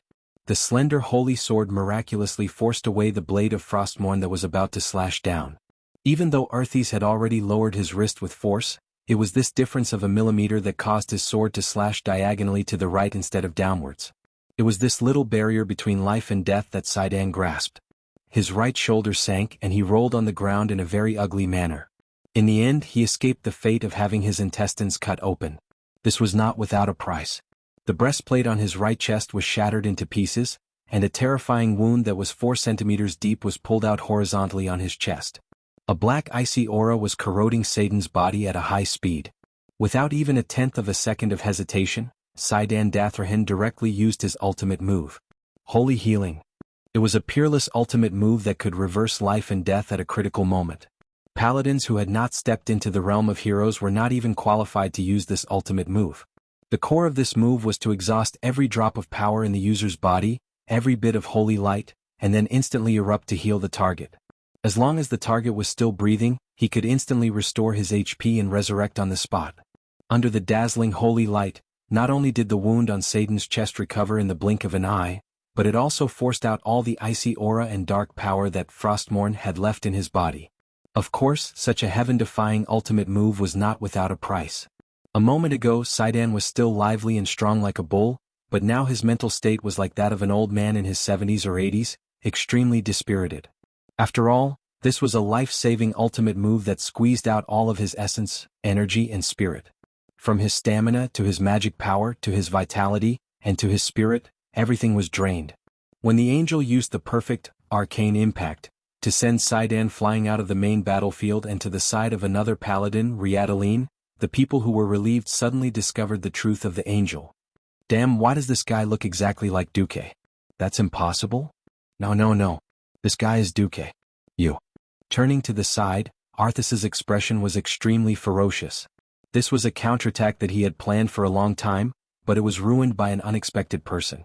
And that person was the person he hated the most, Duque. How is this possible? Forcefully pulling Frostmourne out of his body, the wound made a rotting sound like rotten wood being sawed. At the same time, Arthas once again parried the attacks from Mograine and Turalyon. It's you? Arthas didn't even look at the two paladins as he stared at Duque, who had a staff in his left hand and a sword in his right. On the other side, Saidan, who had barely escaped death, subconsciously clutched his chest. With Riadaline's support, he looked up weakly. Damn it. Don't tell me that you, a Breaking Dawn archmage, are actually a warrior. Hearing Saidan's teasing tone, Turalyon secretly heaved a sigh of relief. Since he could still joke, it meant that he wouldn't die. No matter what, Saidan owed Duque his life. Speaking of which, since when did Duque become a close combat professional? But it didn't matter. This was comrade in arms. A comrade in arms surprise was always better than an enemy's shock. A sense of trust evolved from gratitude arose spontaneously in his heart. However, a new problem arose. Without Saidan Dathrahan, the situation of the siege was broken.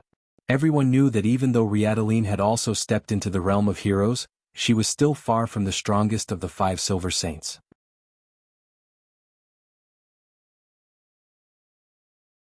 Chapter 904. At this time, both sides resumed their stalemate. Jaina's expression turned ugly. This is your plan? Arthas waved his magic sword, and a wave of icy ripples appeared in the area. Plan? No. This is all part of your plan. I fell for it. I really fell for it. At this time, Arthas turned to look at Duque and revealed a cruel smile. Do you know? Duque, you're really good at using people's hearts. You've provoked me. You and Jaina have really hurt my heart. Unfortunately. You don't have any humanity left. But you've always pretended to have humanity. Duque said with absolute certainty. Yes. Human nature was indeed a burden. If it was me in the past, I would have fallen for it. Arthas's smile was full of mockery. He turned to Jaina again. Of course, if you hadn't provoked my terrible memories, I might not have done anything. I would have just completed the task given to me by my lord. But if there's a chance, I don't mind turning all the women Duke Marcus cares about into corpses, and all the men into death knights or liches. Corpses? Although he didn't understand what it was, he could infer from the words that it was most likely to turn beautiful princesses into undead for viewing and obscene entertainment. Jaina's face instantly turned red. Not only was she angry at these words, but also because she had just pretended to be a lover. Whether it was real or fake, she looked like a clown now. Was it easy for a dignified queen to put on a show here? Fortunately, Duque helped Jaina out. Your Majesty Proudmoore, it's been hard on you to test the waters. Please leave the rest to me. Send Thorham to Theramore first, then come back as soon as possible. Yes. Jaina did as she was told. Test? Yes. Perhaps it was a test, or perhaps it was an act. Anyway, it seemed like a super boss like Arthas who could fight and take damage. Duque really didn't expect to kill him in one go. In order to make this unstable factor leave the battlefield as soon as possible, regardless of whether it was the goddess of fate causing trouble or if other existences suddenly intervened, Duque had to kill Arthas here. Even if he took a step back, he could at least ensure that he would not be able to participate in the Battle of Mount Hyjal. That's right, Arthas did not appear in the historical Battle of Mount Hyjal. He and Nazul were also excluded from the main force of the Burning Legion because they belonged to Kill Jaden. Duque did not dare to gamble. After all, even Karzak could defy history and jump out, and even Deathwing could be killed in advance. Duque really didn't know if Archimonde would let Arthas take the bullet if he was forced into a corner. Duke didn't dare to imagine what would happen if another super boss entered the fray in such a tense situation. At that time, it wouldn't just be a bloodbath, it would be total annihilation. Now, reality had proven that the power of a radiant moon was completely useless against Arthas. Jaina's icicles, frost arrows, and whatnot were all automatically disintegrated before they could even get within a 5-meter radius of Arthas. In a physical sense, they instantly disintegrated into water vapor, followed by wandering frost elementals. What's worse was that the wandering frost elementals were being used by Arthas. And Duque sensed for a moment. Even with his Breaking Dawn strength, he still couldn't deal much damage to Arthas, who was basically a demigod. In his heart, Duque spat fiercely. But it didn't matter. Duque got into a stance and muttered in his heart, "All right. Now, my left hand is staff maker, and my right hand is sword seller. 10 meters away I'll lower your IQ. 100 meters away I'm asking you, how are you going to block it?" Taking a deep breath, Duque got into a stance. In this era where battle mages were still a novelty, Duque's stance, which was written as a mage, was read as a berserker. Let alone the enemy, even his own people were dumbfounded. "Alexandros, Turalian, you two go. I'll use a phantom clone to support you." Mograine and Turalian secretly heaved a sigh of relief. Duque wasn't a true melee fighter and he didn't have any teamwork. If that small body of his rushed over, they really didn't know how to cooperate. That's right, Duque wasn't short and he also had steel-like muscles, but he wasn't wearing any armor. Although no armor could block a full blow from Frostmourne, if an elite ghoul came, their epic armor would be useful. Fortunately, Duque was a phantom and he came to help. The battle started again. Now it was Mograine and Turalian in the vanguard, flanking Arthas from the left and right. Queen Sylvanas continued to wait for opportunities to shoot arrows, and the berserker Duque shouted, "May the holy light shine on you," and rushed forward. No one expected the situation to be completely different. A phantom of Duque appeared 10 meters in front of Arthas. It did nothing but cast speed reduction on the fool. The magic of a Breaking Dawn mage could affect a demigod, even if it was very slight, but Turalian and Turalian immediately felt the difference. Life and death were on the line, and this was no exaggeration. The other phantom was even more savage. Holding a staff in its left hand and a sword in its right, it directly turned into a thief and rushed forward, stabbing Arthas's back. Arthas was so angry that his nose was almost crooked. He was a dead man. He used his advantage as an immortal to the limit. He had used his broken arm to kill Orgrim. He had also used his own body to almost kill a general of the Alliance. However, he had never seen such a shameless person. He actually used his doppelganger to rush over with 2 weapons and launch a barrage of attacks. As a human, there were too many places to defend. If a leg was cut off, he wouldn't be able to walk. If an arm was cut off, he wouldn't be able to attack. If an artery was pierced, he would bleed to death, and if a vital point was injured, he would also die. But how could a phantom with 2 weapons have any weak points? Either he directly destroyed these 2 weapons, or he crossed the distance of nearly 100 meters to attack Duque's body. Otherwise, Arthas would only be left with the option of being beaten up. If Duque's 2 weapons were trash or just simple magic attacks, Arthas wouldn't care at all. The problem was that these 2 weapons were a demigod, Obsidian Queen, and the other was a strange holy sword that looked like a phantom of Quell Zarim, which was a divine weapon. One was used as a milk bottle to supply mana, while the other was agilely stabbing at the wound that was caused by the idiot just now. Frostmourne pierced Arthas's abdomen, but it didn't cause any real damage. But when it pierced through, it also pierced through the ink-black skeleton armor on Arthas's body. Since it was a phantom that went up, the shameless Duque directly let the phantom stab at a speed of more than a dozen times per second, playing with the holy sword like a flower sword and stabbing non-stop. "Look at my sword manipulation technique." Du Xiaoyao smirked.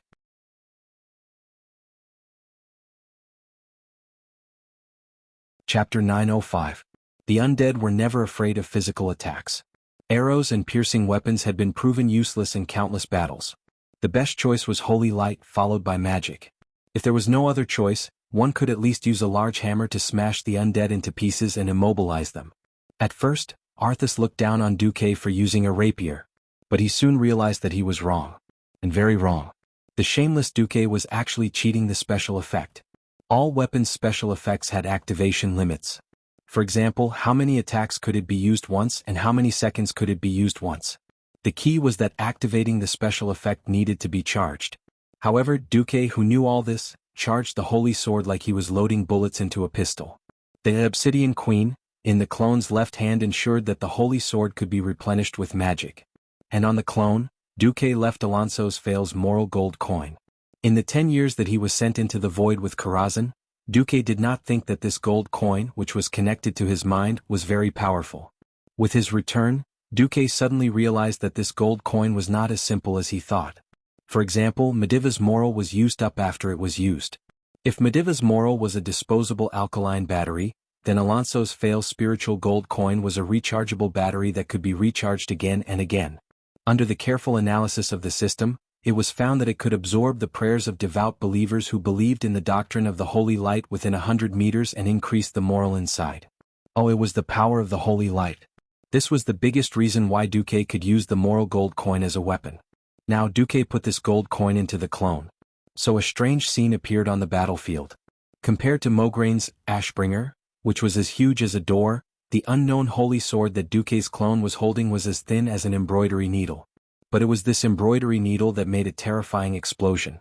The special effect, Holy Arrow, would be triggered 2 to 3 times every second, and from an outsider's point of view, it was even fiercer than the Dwarven tank squad's cannons. It was accompanied by the incessant sounds of chi-chi-chi-chi-chi. With a whooshing sound, Duque relied on the agility of the holy sword to continuously send holy light into the wound on Arthas' back. Because Arthas Frostmourne was too large, it was like a cannon hitting a mosquito. It could not hit Duque's holy sword at all. Doppelganger? Chop if you want. In any case, it was just a virtual image. It didn't matter if you cut it in half or split it in half. As long as you didn't hit the 2 weapons and the spirit coin in the doppelganger, no matter how many doppelgangers you destroyed, Duke would be able to summon another one in the next moment. Continue selling swords. Continue crafting the staff. This also increased the success rate of Queen Sylvie's sneak attacks. This scene made all the experts of the Alliance who were paying attention to the battle excited. Jaina's beautiful eyes shone brightly. No. Impossible. Arthas screamed. As Kel'Thuzad's attempt to open a portal was interrupted by Duque's main body again, everyone knew that the scales of victory were tipping towards the Alliance. More than once, Arthas wanted to rush over and use Death's Grasp to catch Duque. In the end, he was either interrupted by Turalyon and Maugraine, or Riadaline, who was fully focused, used Holy Light to defeat Arthas. The Blood Elf Paladin could not fight against Frostmourne, but it did not mean that he could not deal with Arthas's dark magic, which was not too strong. She used her slightly slender body as a shield, blocking in front of Duque's main body. Since ancient times, quantitative change had always easily led to qualitative change. After being hit too many times, Arthas could not take it anymore. He gave up on his humanity, only making his evil soul purer and able to accommodate more dark power. After all, he was not a Lich King at this point in time, and he did not have the terrifying strength to kill young Salyafar in one move after becoming a Lich King. After Arthas's waist was hit by Holy Arrow, for the 100th time, the holy energy that had accumulated in his abdomen finally affected his movements. First, Maugraine's powerful horizontal slash forced him to take it head-on. Then Turalyon's Quell Zalim, without any fancy moves, shattered Arthas' right pauldron and pierced straight into his right arm. Ah! Arthas howled like a trapped beast, but it did not help. Taking advantage of the fact that he was not holding the magic sword firmly, Maugraine used his strength to press down on the magic sword's blade. Then he immediately slashed from another angle, aiming at the fallen prince's abdomen that had accumulated a lot of holy light. This time there was no escape. The strengthened frost armor could not save Arthas. The evil power of darkness was instantly melted by the light of Ashbringer. The giant sword slashed into his abdomen, triggering a chain reaction of holy light inside. Finally, under this dazzling strike, under the gaze of nearly 10 pairs of Alliance powerhouses, the fallen prince, Arthas Menethil, who killed his father and master, was cut in half by Maugraine's divine weapon, the giant sword. The lower half of his body, which was still twitching, was still shaking on the spot, but he did not fall. Because of the momentum, Arthas' upper body flew up and fell a few meters away. Everyone knew that this was not the end. Duque shouted, "Last hit." Although Turalyon did not understand why it was the last hit and not the sword, it did not affect his actions. Almost as soon as Arthas' body flew away from his sword, Turalyon suddenly stomped on the ground and flew out. He raised the divine sword Quell Zalim high and slashed at Arthas again. As long as the sword struck Arthas' head, the almighty fallen prince who had brought disaster to most of the Rotterdam kingdom would become history after that moment. That's right. The undead could be resurrected. But the premise was that the soul was still there. Paladins did not have the power to expiate evil spirits, but it did not mean that the divine weapons of the holy system did not exist. In order to deal with Arthas, Duque collected all the evil weapons of this time. Was it not to get rid of him once and for all? As long as it hit, no matter how powerful the evil spirit was, its existence would definitely be completely erased from this world. Duque let out the most nervous roar in his heart, Motherf***Ker, How Duque hoped that after this sword hit, there would be no more problems with the Scourge army. Dreams were beautiful. Reality was cruel. A huge white bone claw suddenly appeared out of thin air. It was so huge, like a terrifying wall of white bones, firmly blocking between Arthas and Turalyon. This block was like a natural moat.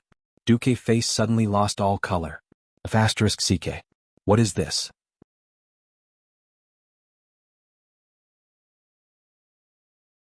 Chapter 906.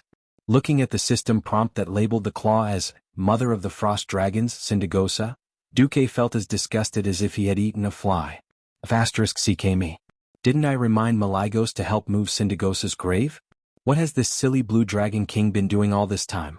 Did this guy not take what I said seriously at all? Duque was infuriated. He was not afraid of a godlike boss, but he was afraid of a pig-like teammate. He did not do what he was told to do, and instead sent a strong fighter to the enemy. How could he tolerate such a teammate? At this moment, Duque even wanted to kill Malygos. However, the next moment, when Duque stared at the pale and huge bone claw, a cluster of resentful thoughts was analyzed by the system elf. It was a crazy resentment that had almost solidified into a solid form. In a trance, Duque saw this illusion. A long time ago, the chromatic dragons were given the mission of guarding the world of Azeroth. One day, Nesario created the soul of the dragon and used the excuse of fighting against the Burning Legion to deceive the other dragons into injecting their power into this artifact. In the sky above the Well of Eternity, Nesario openly betrayed his former brothers and sisters. Malygos and his beloved consort, Syndagosa, led their blue dragons to surround the Guardian of the Earth in an attempt to annihilate this great traitor of the dragons. They attacked Nesario, but Nesario used the soul of the dragon to kill almost all the blue dragons in an instant. Syndagosa was sent flying all the way to the extreme north. She, who could no longer fly, fell headfirst into the frozen soil of the Ice Crown. She was blind and on the verge of death. She desperately struggled in the direction of the Dragonbone Waste. That was the resting place of the dragons. She gathered all her remaining power and called for Malygos to help her, but the only response she got was the howling of the cold wind. The distance was too far. She desperately and painfully realized that she could no longer reach the Dragonbone Waste to rest in peace. Her sanity slowly faded along with her life. In the madness before her death, there was only hatred left in her heart. Hatred for the Burning Legion, hatred for Nesario, and even hatred for Malygos. But most of all, it was hatred for the entire world of mortals. At the moment of her death, Syndagosa swore, revenge. Lich King Nazul resurrected her and gave her a chance for revenge. She also became one of the leaders of Ice Crown Castle, the mother of all frost dragons. The image ended here. The bone dragons were not liches. What little rationality they had left was not enough to hide their thoughts. This was not important. Their strength made up for everything. Only Duque knew that perhaps it was the changes in fate that made everything messed up. According to the original history, Syndagosa would need at least another 20 years to come out, but he attacked Arthas ahead of time. As a result, the current Lich King Nazul went to resurrect Syndagosa. If that was the case, then Nazul had long since set his eyes on Syndagosa, who wasn't in the Dragonbone Waste. It was just that for some reason he didn't revive her at the start of the third battle at the Dark Portal. Perhaps it was to nurture the dark power of the Mother of the Frost Dragons, or for some other reason. Duque could suddenly understand why Malygos, the Blue Dragon King, did not bring Syndagosa's remains back. When love turned into hate, the more love there was, the more hate there was. The death of his partner was a tragedy. But to find out that his partner's hatred for him had not dissipated even after 10,000 years had passed was unbearable for anyone. Bringing the remains of a dragon with such resentment back to the Dragonbone Wasteland was like inviting a wolf into the house and tearing down his ancestral grave. Alright, understanding is one thing. If you didn't move the grave, Malygos, you bastard, you should have told me or my people. You bastard blue dragon, you've screwed me over. Well, understanding was not the same as understanding. Du hated Malygos, who had not buried his wife's body for 10,000 years. Without the mess Malygos had left behind, how could Syndagosa have interfered? Teleportation with enemy interference was extremely dangerous. If it had been a human, they would have been turned to dust long ago. But Syndagosa, who was a blue dragon, was different. His body was unimaginably tough and could withstand even more spatial distortion. That was why Nazul had personally intervened and used Syndagosa's claws to save Arthas. Duke Marcus, I will be back. I will definitely be back. When I return, it will be the end of all living beings in this world. Arthas, who only had half of his body left, laughed maniacally in the gap between Syndagosa's claws.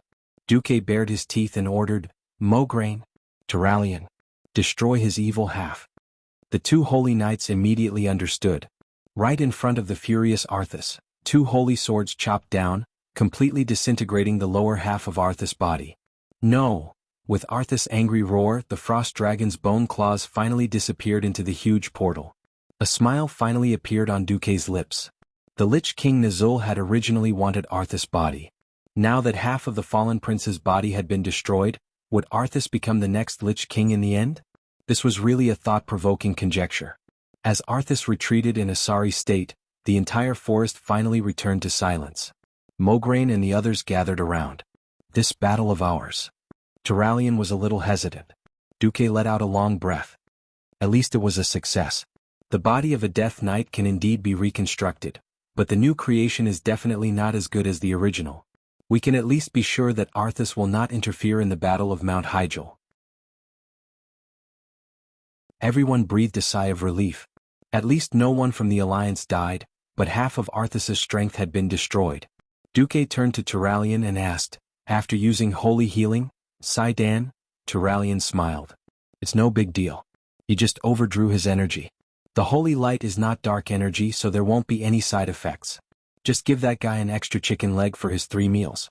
However, I'm afraid we can't count on Saidan's combat power for the Battle of Mount Hyjal." Duque waved his hand, indicating that it was fine. He had brought so many people with him just to be on the safe side. After all, in the original history, the Alliance had only sent Jaina's Theramore expeditionary force.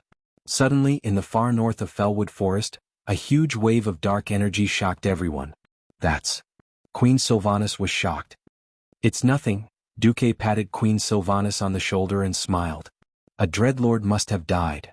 You're tuning in to the Han Lee's Wuxia Adventures YouTube channel. We're so grateful for your support, and don't forget to subscribe to join us on this incredible journey through captivating stories. Your generosity through donations truly makes a world of difference, as it's the primary source of revenue that allows me to expand and enhance this channel for you. Thank you from the bottom of my heart for being a part of this adventure.